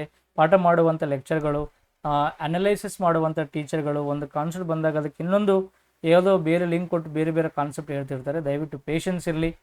ನಮ್ದರ ನೌಕರಿ ಆಗೈತಿ, ನೌಕರಿ ಮಾಡ್ಕೊಳ್ಳೋರು ನೀವು, ನಾವಂತೂ ಲೈಫ್ ಸಖತ್ತಾಗಿ ಎಂಜಾಯ್ ಮಾಡ್ತಾ ಇದ್ದೀವಿ. ನೌಕರಿ ಮಾಡ್ಕೊಳ್ಳುವಂಥ ನೀವುಗಳು ಸಿಕ್ಕಿರೋಂಥ ಅವಕಾಶವನ್ನು ಕೊನೆಯ ಅವಕಾಶ ಅಂತ ಯೂಸ್ ಮಾಡ್ಕೊರಿ. ಜಾಸ್ತಿ ಮೋಟಿವೇಟ್ ಮಾಡಬೇಡ ತಮ್ಮ, ನಿಂದ ನೀವು ಪಾಠ ಮಾಡಂತೀರಿ. ಬಟ್ ಸ್ವಲ್ಪ ನಡು ಮೋಟಿವೇಶನ್ ಬೇಕಾಗ್ತತಿ. ಇಂಟರ್ನಲಿ ಮೋಟಿವೇಟ್ ಆಗ್ರಿ. ಮಂದಿ ಮಾತು ಕೇಳಬೇಡ್ರಿ. ನಿಮ್ಮ ಮನೆ ಪರಿಸ್ಥಿತಿ ನೋಡ್ಕೊರಿ, ಅಪ್ಪಮ್ಮನ ಪರಿಸ್ಥಿತಿ ನೆನೆಸ್ಕೊರಿ. ವಿರಾಟ್ ಕೊಹ್ಲಿ, MS ಧೋನಿ ನಮ್ಗೆ ಬೇಕಾಗಿಲ್ಲ. ನಮಗೂ ಬೇಕಾಗಿದೆ ನಮ್ಮ ಅಪ್ಪ ಹಾಕೊಂಡಿರುವಂಥ ಚಪ್ಪಲ್ ಹಂಗದವ, ನಮ್ಮ ತಾಯಿ ಹಾಕೊಂಡ್ರೆ ಸೀರೆ ಹೆಂಗೈತಿ, ಅವೇ ನಮ್ಗೆ ದೊಡ್ಡ ಮೋಟಿವೇಶನು. ಅದೆಷ್ಟು ನೆನೆಸ್ಕೊಂಡು ಓದಿರೋ ನಾವು ಎಂಥ ನೌಕರಿ ಬೇಕಾದ್ರೆ ಆಗ್ತದೆ ನಿಮ್ಗೆ. ಇಷ್ಟು ಮೋಟಿವೇಶನ್ ಸಾಕು. ನೋಡಿ, ಧೂಮಪಾನವನ್ನು ಹವ್ಯಾಸ ಮಾಡಿಕೊಂಡಿರುವ ಗರ್ಭಿಣಿ ಹೆಂಗಸರು, ನೋಡ್ರಿ, ಸಿಗರೇಟ್ ಸೇದುವಂಥ ಪ್ರೆಗ್ನೆಂಟ್ ಮಹಿಳೆಯರಂತ, ಅವಧಿ ಪೂರ್ವ ಮಗುವಿನ ಪ್ರಸವ ಅಥವಾ ಸ್ವಾಭಾವಿಕ ಗರ್ಭಪಾತ ಮತ್ತು ವಿರೂಪಗೊಂಡ ಶಿಶುಗಳಂಥ ಸಮಸ್ಯೆಗಳನ್ನು ಎದುರಿಸಬೇಕಾಗುತ್ತದೆ. ಇದು ಈ ಕೆಳಗಿನ ಯಾವುದರ ಪ್ರಮಾಣ ಏರಿಕೆಯಿಂದ ಆಗುತ್ತದೆ ಅಂತ ಕೊಡ್ತಾನೆ. ನಮ್ಮ ಇಂಡಿಯಾಗ ಇದು ಕ್ವಶನ್ ಅಪ್ಲೈ ಆಗಲ್ಲ. ನಮ್ಮ ಕಡೆ ಹೆಣ್ಮಕ್ಳು ಮ್ಯಾಕ್ಸಿಮಮ್ ಸಿಗರೇಟ್ ಸೇದಲ್ಲ, ಬೀಡಿಗಳು ಸೇದಲ್ಲ, ಧೂಮಪಾನ ಮಾಡಲ್ಲ. ಈಗೇನೋ ಸ್ವಲ್ಪ ಅಡ್ವಾನ್ಸ್ ಕಲ್ಚರ್ ಆಗಿ ಕೆಲವೊಂದು ಹುಡುಗಿಯರು ಹಂಗೆ ಏನೋ ಶೋಕಿ ಮಾಡತ್ತವ. ಬಟ್ ಅದರ ಮೊದಲೆಲ್ಲ ಆ ರೀತಿ ಇರಲಿಲ್ಲ. ಆಲ್ಮೋಸ್ಟ್ ಹೆಣ್ಮಕ್ಳು ಪ್ರೆಗ್ನೆಂಟ್ಸ್ ಇದ್ದಾಗ ಮಾತ್ರ ಎಲ್ಲವನ್ನು ಅಡ್ಜಸ್ಟ್ ಮಾಡ್ತಾರೆ. ಬಟ್ ಆದರೂ ಯಾರಿಗೆ ಧೂಮಪಾನವನ್ನು ಸ್ಮೋಕಿಂಗ್ ಅಭ್ಯಾಸ ಇರುವಂಥ ಮಹಿಳೆಯರು ಏನಾಗ್ತಂಥವ್ರು ಅವಧಿ ಪೂರ್ವ ಅಂದರೆ ಏನಂತ ನಾವು ಪ್ರಿಮೆಚೂರ್ ಅಂತ ಕರಿತೀವಿ. ಮಗು 9 ತಿಂಗಳಿಗೆ ಜನನವಾಗುವಂಥ ಮಗು 7 ತಿಂಗಳಿಗೆ 8 ತಿಂಗಳಿಗೆ ಡೆಲಿವರ್ ಆಗುವಂಥ ಸಾಧ್ಯತೆ ಇದೆ ಅಂತೆ. ಮತ್ತು ಗರ್ಭಪಾತ ಅಂದರೆ ಅದು ಅಬಾರ್ಷನ್ ಆಗುವಂಥ ಸಾಧ್ಯತೆಗಳು, ಮಗುನೇ ಬಾಡಿಯಲ್ಲೇ ಡೆತ್ ಆಗುವಂಥ ಸಾಧ್ಯತೆ ಇದಾವಂತೆ. ಮತ್ತೆ ವಿರೂಪಗೊಂಡ ಶಿಶುಗಳಂತ ಮಕ್ಕಳು ಹುಟ್ಟು ನೆಟ್ಟಗೂಡಾಗಿಲ್ಲ, ಅದು ಕೈಕಾಲು ವಂಕಾಗೋದು ಅಥವಾ ಹಾರ್ಟ್ ಹೋಲ್ಸ್ ಇರೋದು, ಏನೋ ಒಂದು ಫಿಸಿಕಲಿ ಏನೋ ಒಂದು ಸಮಸ್ಯೆ ಇರುವಂಥ ಮಕ್ಕಳು ಹುಟ್ಟುವಂಥ ಸಾಧ್ಯತೆಗಳಿರ್ತಾವಂತ. ಇದಕ್ಕೆ ಏನು ಕಾರಣ ರೀ ಅಂತ ಕೇಳ್ತಾನೆ. ಏನು ಬಾಡಿಯಲ್ಲಿ ಇನ್ಕ್ರೀಸ್ ಆದರೆ ಹಿಂಗಾಗ್ತದೆ ಅಂತ ಕೇಳ್ತಾನೆ. ನಿಮ್ಗೊಂದು ಹಿಂಟ್ ಕೊಡ್ತಾ ಇದ್ದಾನೆ, ಧೂಮಪಾನ ಹವ್ಯಾಸ ಅಂತ ಕೊಡ್ತಾ ಇದ್ದಾನೆ. ಸ್ಮೋಕಿಂಗ್ ಅಲ್ಲಿರುವಂಥ ಪ್ರಮುಖ ಅನಿಲನೇ ಕಾರ್ಬನ್ ಮೊನಾಕ್ಸೈಡ್. ಡೈರೆಕ್ಟಾಗಿ ಆನ್ಸರ್ ಮಾಡ್ಬೋದು ನಾವು. ಸ್ಮೋಕಿಂಗ್ ಸಾಕು, ನಮ್ಗೆ ಕ್ವಶನ್ ನಮ್ಗೆ ಸಿಕ್ತಿಲ್ಲಿ. ಸ್ಮೋಕಿಂಗ್ ಮಾಡೋದ್ರಿಂದ ಬೀಡಿ ಮತ್ತು ಸಿಗರೇಟ್, ದಟ್ ಈಸ್ ಟೊಬ್ಯಾಕೋಗಳನ್ನು ಬರ್ನ್ ಮಾಡುವುದರಿಂದ, ಸುಡುವುದರಿಂದ ಗಾಳಿಯಲ್ಲಿ ಕಾರ್ಬನ್ ಮೊನಾಕ್ಸೈಡ್, ಯಾವ ಮೊನಾಕ್ಸೈಡ್, ಕಾರ್ಬನ್ ಮೊನಾಕ್ಸೈಡ್ ಎಂಬ ಗ್ಯಾಸ್ ನಮಗೆ ರಿಲೀಸ್ ಆಗ್ತದೆ. ಸರ್, ಇದು ಕಾರ್ಬನ್ ಮೊನಾಕ್ಸೈಡ್ ಮತ್ತೆಲ್ಲಿಂದ ಸಿಗ್ತದೆ ಸರ್ ಅಂದರೆ ಮುಖ್ಯವಾಗಿ ನಮಗೆ ಟೊಬ್ಯಾಕೋ. ಇನ್ನು ಅದು ಬಿಟ್ಟರೆ ವಾಹನಗಳ ಹೊಗೆಯಿಂದ ಸಹಿತ ನಮಗೆ ಸಿಗ್ತದೆ. ವಾಹನಗಳ ಹೊಗೆ, ನಾವು ಬೈಕ್ ಓಡಿಸ್ಕೊಂಡು ಹೋಗ್ಬೇಕಾದ್ರೆ ಒಂದು ದಟ್ಟವಾದ ಹೊಗೆ ಬಂತು, ಬೈಕ್ ಅಂತಲ್ಲ, ಕಾರು, ಬಸ್ಸು ಯಾವುದೋ ಒಂದು ಇರ್ಬೋದು, ಇಂಧನಗಳನ್ನು ದಹನ ಮಾಡೋದು, ಪೆಟ್ರೋಲ್ ಡೀಸೆಲ್ ದಹನ ಮಾಡೋದು ಸಹಿತ ನಮಗೆ ವಾತಾವರಣಕ್ಕೆ ಕಾರ್ಬನ್ ಮೊನಾಕ್ಸೈಡ್ ಪ್ರಮಾಣ ಏನಾಗ್ತದೆ, ರಿಲೀಸ್ ಆಗ್ತದೆ. ಹಾಗಾಗಿ ಸಿಗರೇಟ್ ಸೇದುವಾಗ ಆಕ್ಟಿವ್ ಸ್ಮೋಕಿಂಗ್ ಮತ್ತು ಪ್ಯಾಸಿವ್ ಸ್ಮೋಕಿಂಗ್ ಅಂತ ಬರ್ತವ್ರಿ. ಆಕ್ಟಿವ್ ಸ್ಮೋಕಿಂಗ್ ಅಂದ್ರೆ ಸಿಗರೇಟ್ ಸೇದುವಂಥ ಸೇದುವ ವ್ಯಕ್ತಿಗೆ ಆಕ್ಟಿವ್ ಸ್ಮೋಕರ್ ಅಂತ ಕರಿತೀವಿ. ಪ್ಯಾಸಿವ್ ಸ್ಮೋಕರ್ ಅಂದ್ರೆ ಅರ್ಥ ಅವ ಸಿಗರೇಟ್ ಸೇದಲ್ಲ, ಬಟ್ ಅವನ ದೋಸ್ತ್ ಮಾತ್ರ ಸಿಗರೇಟ್ ಸೇರ್ತಿರ್ತಾನೆ. ಯಾವಾಗಲೂ ನಡಿ ದೋಸ್ತ ಸಿಗರೇಟ್ ದಮ್ ಹೊಡ್ಯಕ್ಕೆ ಹೋಗ್ಬಂದ್ರೆ ಅವನ ಜೊತೆ ಹೋಗ್ತಾನೆ, ಬಾಜುನೇ ಕುಂತು ಹರಟೆ ಹೊಡಿತಾನ. ಅವ ಉಫ್ ಅಂತ ಹಿಂಗೆ ಬಿಟ್ಟಾಗ ಬಾಜು ಮೊಬೈಲ್ ನೋಡ್ಕೊತಾ ಅವ ಬಿಟ್ಟಿರುವಂಥ ಗಾಳಿ ಎಲ್ಲ ಇವ ಉಸಿರಾಟ ಮಾಡ್ತಿರ್ತಾನೆ. ಅವ ಸಿಗರೇಟ್ ಸೇದಲ್ಲ, ಬಟ್ ಅದರ ಕಾರ್ಬನ್ ಮೊನಾಕ್ಸೈಡನ್ನು ಸೇವನೆ ಮಾಡ್ತಾ ಇದ್ದಾನೆ. ಅವನಿಗೆ ನಾವು ಪ್ಯಾಸಿವ್ ಸ್ಮೋಕರ್ ಅಂತ ಕರಿತೀವಿ. ಸೈನ್ಸ್ ಏನು ಹೇಳ್ಕೊಡ್ತಂದ್ರೆ ಆಕ್ಟಿವ್ ಸ್ಮೋಕರ್ಗಿಂತ ಪ್ಯಾಸಿವ್ ಡೇಂಜರ್ ಅಂತ. ಮನಸ್ಸು ಸೆಳಿತಂದ್ರೆ ಒಂದು ದಮ್ ಹೊಡಿರಿ ನಡೀತೈತಿ, ಬಟ್ ದಮ್ ಒಂದು ಸಂಗಟ ಮಾತ್ರ ಹೋಗ್ಬೇಡ್ರಿ. ಪ್ಯಾಸಿವ್ ಸ್ಮೋಕರ್ ಆಗಬೇಡ್ರಿ. ಅದು ಹೋಗೋತಮ್ಮ ನೀನೇ ಹೊಡೆದವ ಅಂತ ನೀವು ಸೈಲೆಂಟ್ ಮನ್ಯಾಗ ಕೊಡಿಲ್ಲ, ದೂರ ಆದ್ರೆ ಕೊಡ್ರಿ. Passive smoker is the most dangerous ಅಂತ ಸೈನ್ಸ್ ಹೇಳ್ಕೊಡ್ತಿತ್ತು ಇತ್ತೀಚಿನ ದಿನಗಳಲ್ಲಿ. ಏನೇ ಇರಲಿ, ಕಾರ್ಬನ್ ಮೊನಾಕ್ಸೈಡ್ ಅನ್ನೋದೊಂದು ವಿಷಪೂರಿತಿಯಾಗಿರುವಂಥ ಅನಿಲ. ಕ್ವಶನ್ ಕೇಳ್ತಾನೆ, ಮಾನವನ ದೇಹದಲ್ಲಿ ಬರ್ಕೋಬೇಕಲ್ಲ, ಮಾನವನ ದೇಹದಲ್ಲಿ ರಕ್ತದಲ್ಲಿ ಸುಲಭವಾಗಿ ವಿಲೀನವಾಗುವಂಥ ರಕ್ತದಲ್ಲಿ ಸುಲಭವಾಗಿ ವಿಲೀನವಾಗುವಂಥ ಅನಿಲ ಯಾವಂದ್ರೆ ಕಾರ್ಬನ್ ಮೊನಾಕ್ಸೈಡ್. ನೋಡ್ರಿ, 3 ಕ್ವಶನ್ ಗೊತ್ತಿರಲಿ. ಟೊಬ್ಯಾಕೋ, ತಂಬಾಕು ಸುಡುವುದರಿಂದ, ವಾಹನಗಳ ಹೊಗೆಯಿಂದ ಮತ್ತು ರಕ್ತದಲ್ಲಿ ಸುಲಭವಾಗಿ ವಿಲೀನವಾಗುವಂಥ ಅನಿಲ ಯಾವುದು, ಕಾರ್ಬನ್ ಮೊನಾಕ್ಸೈಡ್. ಹಂಗೆ ಇದನ್ನು ನಾವು ವಿಷಕಾರಿ ಅನಿಲ ಅಂತ ಕರಿತೀವಿ. ನೋಡ್ರಿ, ಒಳ್ಳೇದಲ್ರಿ ಇದು ವಿಷಕಾರಿ ಅನಿಲ. ಸಾಮಾನ್ಯವಾಗಿ ಒಂದು ಸೈನ್ಸ್ ಹೇಳ್ಕೊಡ್ತದೆ. ಟ್ರಾಫಿಕ್ ಪೊಲೀಸರ ಲೈಫ್ ಸ್ಟೈಲ್ನ ನೋಡಿಕೊಂಡ್ರೆ ಪ್ರತಿನಿತ್ಯ ಅವ್ರ ಕೆಲಸ ವಾಹನಗಳ ಹೊಗೆಯಲ್ಲೇ ಕೆಲಸ ಮಾಡ್ತಾರೆ. ಅವರ ಲೈಫ್ ಸ್ಪ್ಯಾನು ಸಾಮಾನ್ಯ ವ್ಯಕ್ತಿಗೆ ಹೋಲಿಕೆ ಮಾಡಿಕೊಂಡ್ರಾಗ 10 ವರ್ಷಗಳು ಕಮ್ಮಿ ಇದೆ. ನೋಡ್ರಿ, 10 ವರ್ಷ ಅವ್ರ ಲೈಫ್ ಸ್ಪ್ಯಾನ್ ಕಮ್ಮಿ ಆಗ್ತದೆ. ಇಂಡೈರೆಕ್ಟ್ ಆಗಿ ಸ್ವಲ್ಪ ಬೇಗನೆ ಸಾಯ್ತಾರೆ ಅಂತ ಅರ್ಥ. ಈ ಪಾಠ ನೋಡೋರು ಯಾರು ಬೇಜಾರಾಗಬೇಡ್ರಿ, ಯಾಕಂದರೆ ಸೈನ್ಸ್ ಹೇಳ್ಕೊಡ್ತಾರೆ. ಯಾಕಂದರೆ 20 ಗಂಟೆಗಳ ಕಾಲ ಅವರು ಕಂಟಿನ್ಯೂಸ್ ಆಗಿ ಟ್ರಾಫಿಕಲ್ಲೇ ಕೆಲಸ ಮಾಡೋದ್ರಿಂದ ಅನೇಕ ಹೊಗೆಗಳು ಕಣ್ಣಿಗೆ ಕಾಣಲ್ಲ, ಹೊಗೆ ಎಲ್ಲ, ಬಟ್ ಅದರ ನಾವು ಮೂಗಿಂದ ಉಸಿರಾಟ ಮಾಡ್ತಿರ್ತೀವಿ. ಮಾಸ್ಕ್ ಹಾಕ್ಕೊಂಡಿರ್ತಾರೆ, ಅದೇನು ಕಾರ್ಬನ್ ಮೊನಾಕ್ಸೈಡ್ ಫಿಲ್ಟರ್ ಮಾಡಲ್ಲ. ಇಲ್ಲ, ನೌಕರಿ ಬೇಕು, ಜೀವನ ಸಾಗಿಸ್ಬೇಕಾದ್ರೆ ಯಾವ್ದು ನೌಕರಿ ಮಾಡಬೇಕಾಗ್ತದೆ. ಟ್ರಾಫಿಕ್ ಪೊಲೀಸರು ರೆಸ್ಪೆಕ್ಟ್ ಮಾಡಿರಿ, ಬಟ್ ಅವರು ಕೆಲಸ ಮಾಡಬೇಕಾದ್ರೆ ಕಾರ್ಬನ್ ಮೊನಾಕ್ಸೈಡೊಂದಿಗೆ ಟೈಮನ್ನು ಸ್ಪೆಂಡ್ ಮಾಡ್ತಾ ಇರ್ತಾರೆ. ಹಾಗಾಗಿ ಅವ್ರ ಲೈಫ್ ಸ್ಪ್ಯಾನ್ ಸಾಮಾನ್ಯ ಜನರಿಗೆ ಹೋಲಿಕೆ ಮಾಡಿಕೊಂಡು ಭಾಳ ತುಂಬ ಕಡಿಮೆಯಾಗಿದೆ. ಹೌದಾ? ಹಾಗಾಗಿ ನಾವು ಕಾರ್ಬನ್ ಮೊನಾಕ್ಸೈಡನ್ನು ಸರಿಯಾಗಿದೆ ಅಂತ ನೋಡ್ತೀವಿ. ಗೊತ್ತಾ ನಿಮಗೆ, ಎಮಿಷನ್ ಟೆಸ್ಟ್ ಅಂತ ಮಾಡ್ತೀವಿ ನಾವು ವಾಹನಗಳಿಗೆ. ಕೇಳಿರ ನೀವು? ಎಲ್ಲರ ಪೊಲೀಸರದಾಗ ಎಮಿಷನ್ ಸರ್ಟಿಫಿಕೇಟ್ ತಾಪ ಅಂತ ಕೇಳ್ತೀವಿ ನಾವು. ಎಮಿಷನ್ ಟೆಸ್ಟ್ ಅಂತಂದರೆ ಒಂದು ವಾಹನದಿಂದ ಎಷ್ಟು ಹೊಗೆ ಬಿಡುಗಡೆ ಆಗ್ತಾ ಇದೆ ಅನ್ನೋದು ನೋಡ್ತಾನೆ. ಬಟ್ ಅದು ಬೇರೆ ಏನು ನೋಡಲ್ಲ. ಅವ ಎಮಿಷನ್ ಟೆಸ್ಟಲ್ಲಿ ಕಾರ್ಬನ್ ಮೊನಾಕ್ಸೈಡ್ನ ಪರ್ಸೆಂಟೇಜ್ ಎಷ್ಟಿದೆ ಅಂತ ನೋಡ್ತಾನೆ ಅಷ್ಟೇ.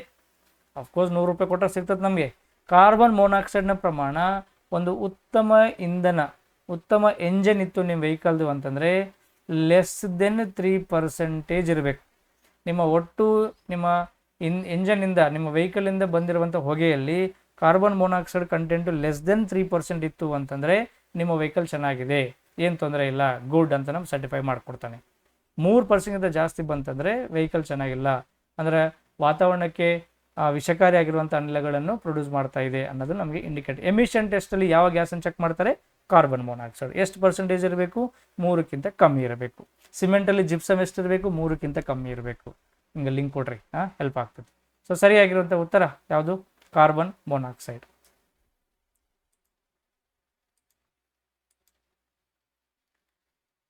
ಕೆಳಗಿನ ಹೇಳಿಕೆಗಳನ್ನು ಓದಿರಿ ಅಂತಿದೆ. ಸಾಮಾನ್ಯವಾಗಿ ಮಳೆ ನೀರಿನ pH 5.6 ಮೌಲ್ಯ ಹೊಂದಿದೆ. ಹೌದು, ಮಳೆ ನೀರು ಅಂತಂದರೆ ಅದನ್ನು ನಾವು 5.6 ಅಥವಾ 5.6ಗಿಂತ ಕಮ್ಮಿ ಇರ್ತದೆ ಅಂತ ನೋಡ್ತೀವಿ, ಹೌದಲ್ಲ. ಜನರಲಿ ನೀರು ಅಂತ ಬಂದಾಗ ನಾವು ಯಾವ ನೀರು? 7 ಕುಡಿಯುವಂಥ ನೀರು ನಾವು 7 ಇರುತ್ತೆ. ಬಟ್ ಮಳೆಯಾಗಿ ಬರಬೇಕಾದ್ರೆ ಅದ್ರ ಮೇಲೆ ಕೆಲವೊಂದು ವಿಷಕಾರಿ ಅನಿಲಗಳ ಜೊತೆ ಸೇರಿ ಅದರ pH ವ್ಯಾಲ್ಯೂ ಎಷ್ಟಾಗ್ತದೆ? ಆಸಿಡ್ ರೈನ್ ಅಂತ ಬಂದಾಗ, ಆಮ್ಲ ಮಳೆ ಅಂತ ಬಂದಾಗ 5.6ಗಿಂತ ಕಮ್ಮಿ ಇರ್ತದೆ. 5.6 ರೇಂಜಲ್ಲಿ ನಾವು ನೋಡ್ತೀವಿ. ಹೌದಾ? pH ವ್ಯಾಲ್ಯೂ ಎಷ್ಟು? 5.6. ನೋಡಿ, 5.6 ಮೀನಿಂಗ್ ಏನಂದರೆ ಇದು ಸರಾಸರಿ ಅಂತ ಕರಿತೀವಿ. ಅದು ಸರಾಸರಿ. ಬಟ್ ಆದರೆ 5ರಿಂದ 6 ಒಳಗಡೆ ಇರ್ತದೆ ಅಂತ ಅರ್ಥ. 5.6 ಅನ್ನೋದು ಅದಕ್ಕೆ ಆವರೇಜ್ ಆಗಿರುವಂಥ ಒಂದು pH. ಮಳೆ ನೀರು. ಸಾಮಾನ್ಯ ನೀರೆಷ್ಟು? 7. ಹೌದಾ? ಓಕೆ. ನೈಟ್ರೋಜನ್ ಆಕ್ಸೈಡ್ಗಳು ಮತ್ತು ಸಲ್ಫರ್ ಡೈಆಕ್ಸೈಡ್ಗಳು ಆಮ್ಲೀಯ ಮಳೆಯನ್ನುಂಟು ಮಾಡುತ್ತವೆ ಅಂತ ಇದೆ. ಅಂದರೆ ನೈಟ್ರೋಜನ್ ಮತ್ತು ಆಮ್ಲಜನಕದಿಂದ ಕೂಡಿರುವಂಥ ಅನಿಲಗಳನ್ನೇ ನೈಟ್ರೋಜನ್ ಆಕ್ಸೈಡ್ಸ್ ಅಂತ ಕರಿತೀವಿ. Nitrogen oxides. ಮತ್ತು sulphur dioxide, sulphur plus 2 oxygen ಸೇರಿಬಿಟ್ರೆ ಸಲ್ಫರ್ ಡೈಆಕ್ಸೈಡ್. ಬಟ್ ಇಲ್ಲಿ ನೈಟ್ರೋಜನ್ದು ಆಕ್ಸೈಡ್ ಎಷ್ಟು ಅಂತ ಕೊಟ್ಟಿಲ್ಲ. ನೈಟ್ರೋಜನ್ ಮೊನಾಕ್ಸೈಡ್, ನೈಟ್ರೋಜನ್ ಡೈಆಕ್ಸೈಡ್ ಅಂತ ಕೊಟ್ಟಿಲ್ಲ. ಒಟ್ಟು ನೈಟ್ರೋಜನ್ ಮತ್ತು ಆಕ್ಸಿಜನ್ ಕೂಡಿ ಅಂತ ಕೊಡ್ತಾನೆ. ಹೌದು, ನಾವು ಆಕ್ಸೈಡನ್ನು ನಾವು 2 ಅಂತ ಕಂಪೇರ್ ಮಾಡಿಕೊಂಡ್ರೆ ನೈಟ್ರೋಜನ್ ಡೈಆಕ್ಸೈಡ್ ಅಂತ ಆಗ್ತದೆ. ಸೊ ನೈಟ್ರೋಜನ್ ಡೈಆಕ್ಸೈಡ್ ಮತ್ತು ಸಲ್ಫರ್ ಡೈಆಕ್ಸೈಡ್ ಇವೆರಡು ಆಮ್ಲ ಮಳೆಗೆ ಉಂಟು ಮಾಡಬೇಕಾದ್ರೆ ಕಾರಣ ಆಗ್ತವೆ. ಕರೆಕ್ಟ್ ಐತೆ ನೋಡಿ. ಇದು ಮೋಡ, ಇದು ನಮ್ಮ ಭೂಮಿ ಮೇಲಿರುವಂಥ ಅನಿಲಗಳು ನೈಟ್ರೋಜನ್ ಡೈಆಕ್ಸೈಡ್ ಮತ್ತು ಸಲ್ಫರ್ ಡೈಆಕ್ಸೈಡ್ ಪ್ರಮುಖವಾಗಿರುವಂಥ ಅನಿಲಗಳು. ಅವಾಗ ಇದ್ರ ಜೊತೆ ನೀರು ಸೇರಿಕೊಂಡಾಗ, ಮಳೆ ಅಂದರೆ ಅರ್ಥ ಏನು? ನೀರು.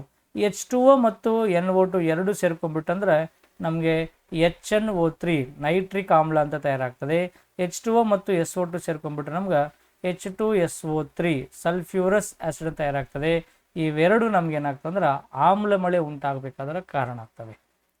ಆಸಿಡ್ ರೈನ್ಗೆ ಪ್ರಮುಖ ಕಾರಣವಾಗಿರುವಂಥ ಅನಿಲಗಳು ಸಲ್ಫರ್ ಡೈಆಕ್ಸೈಡ್ ಮತ್ತು ನೈಟ್ರೋಜನ್ ಡೈಆಕ್ಸೈಡ್.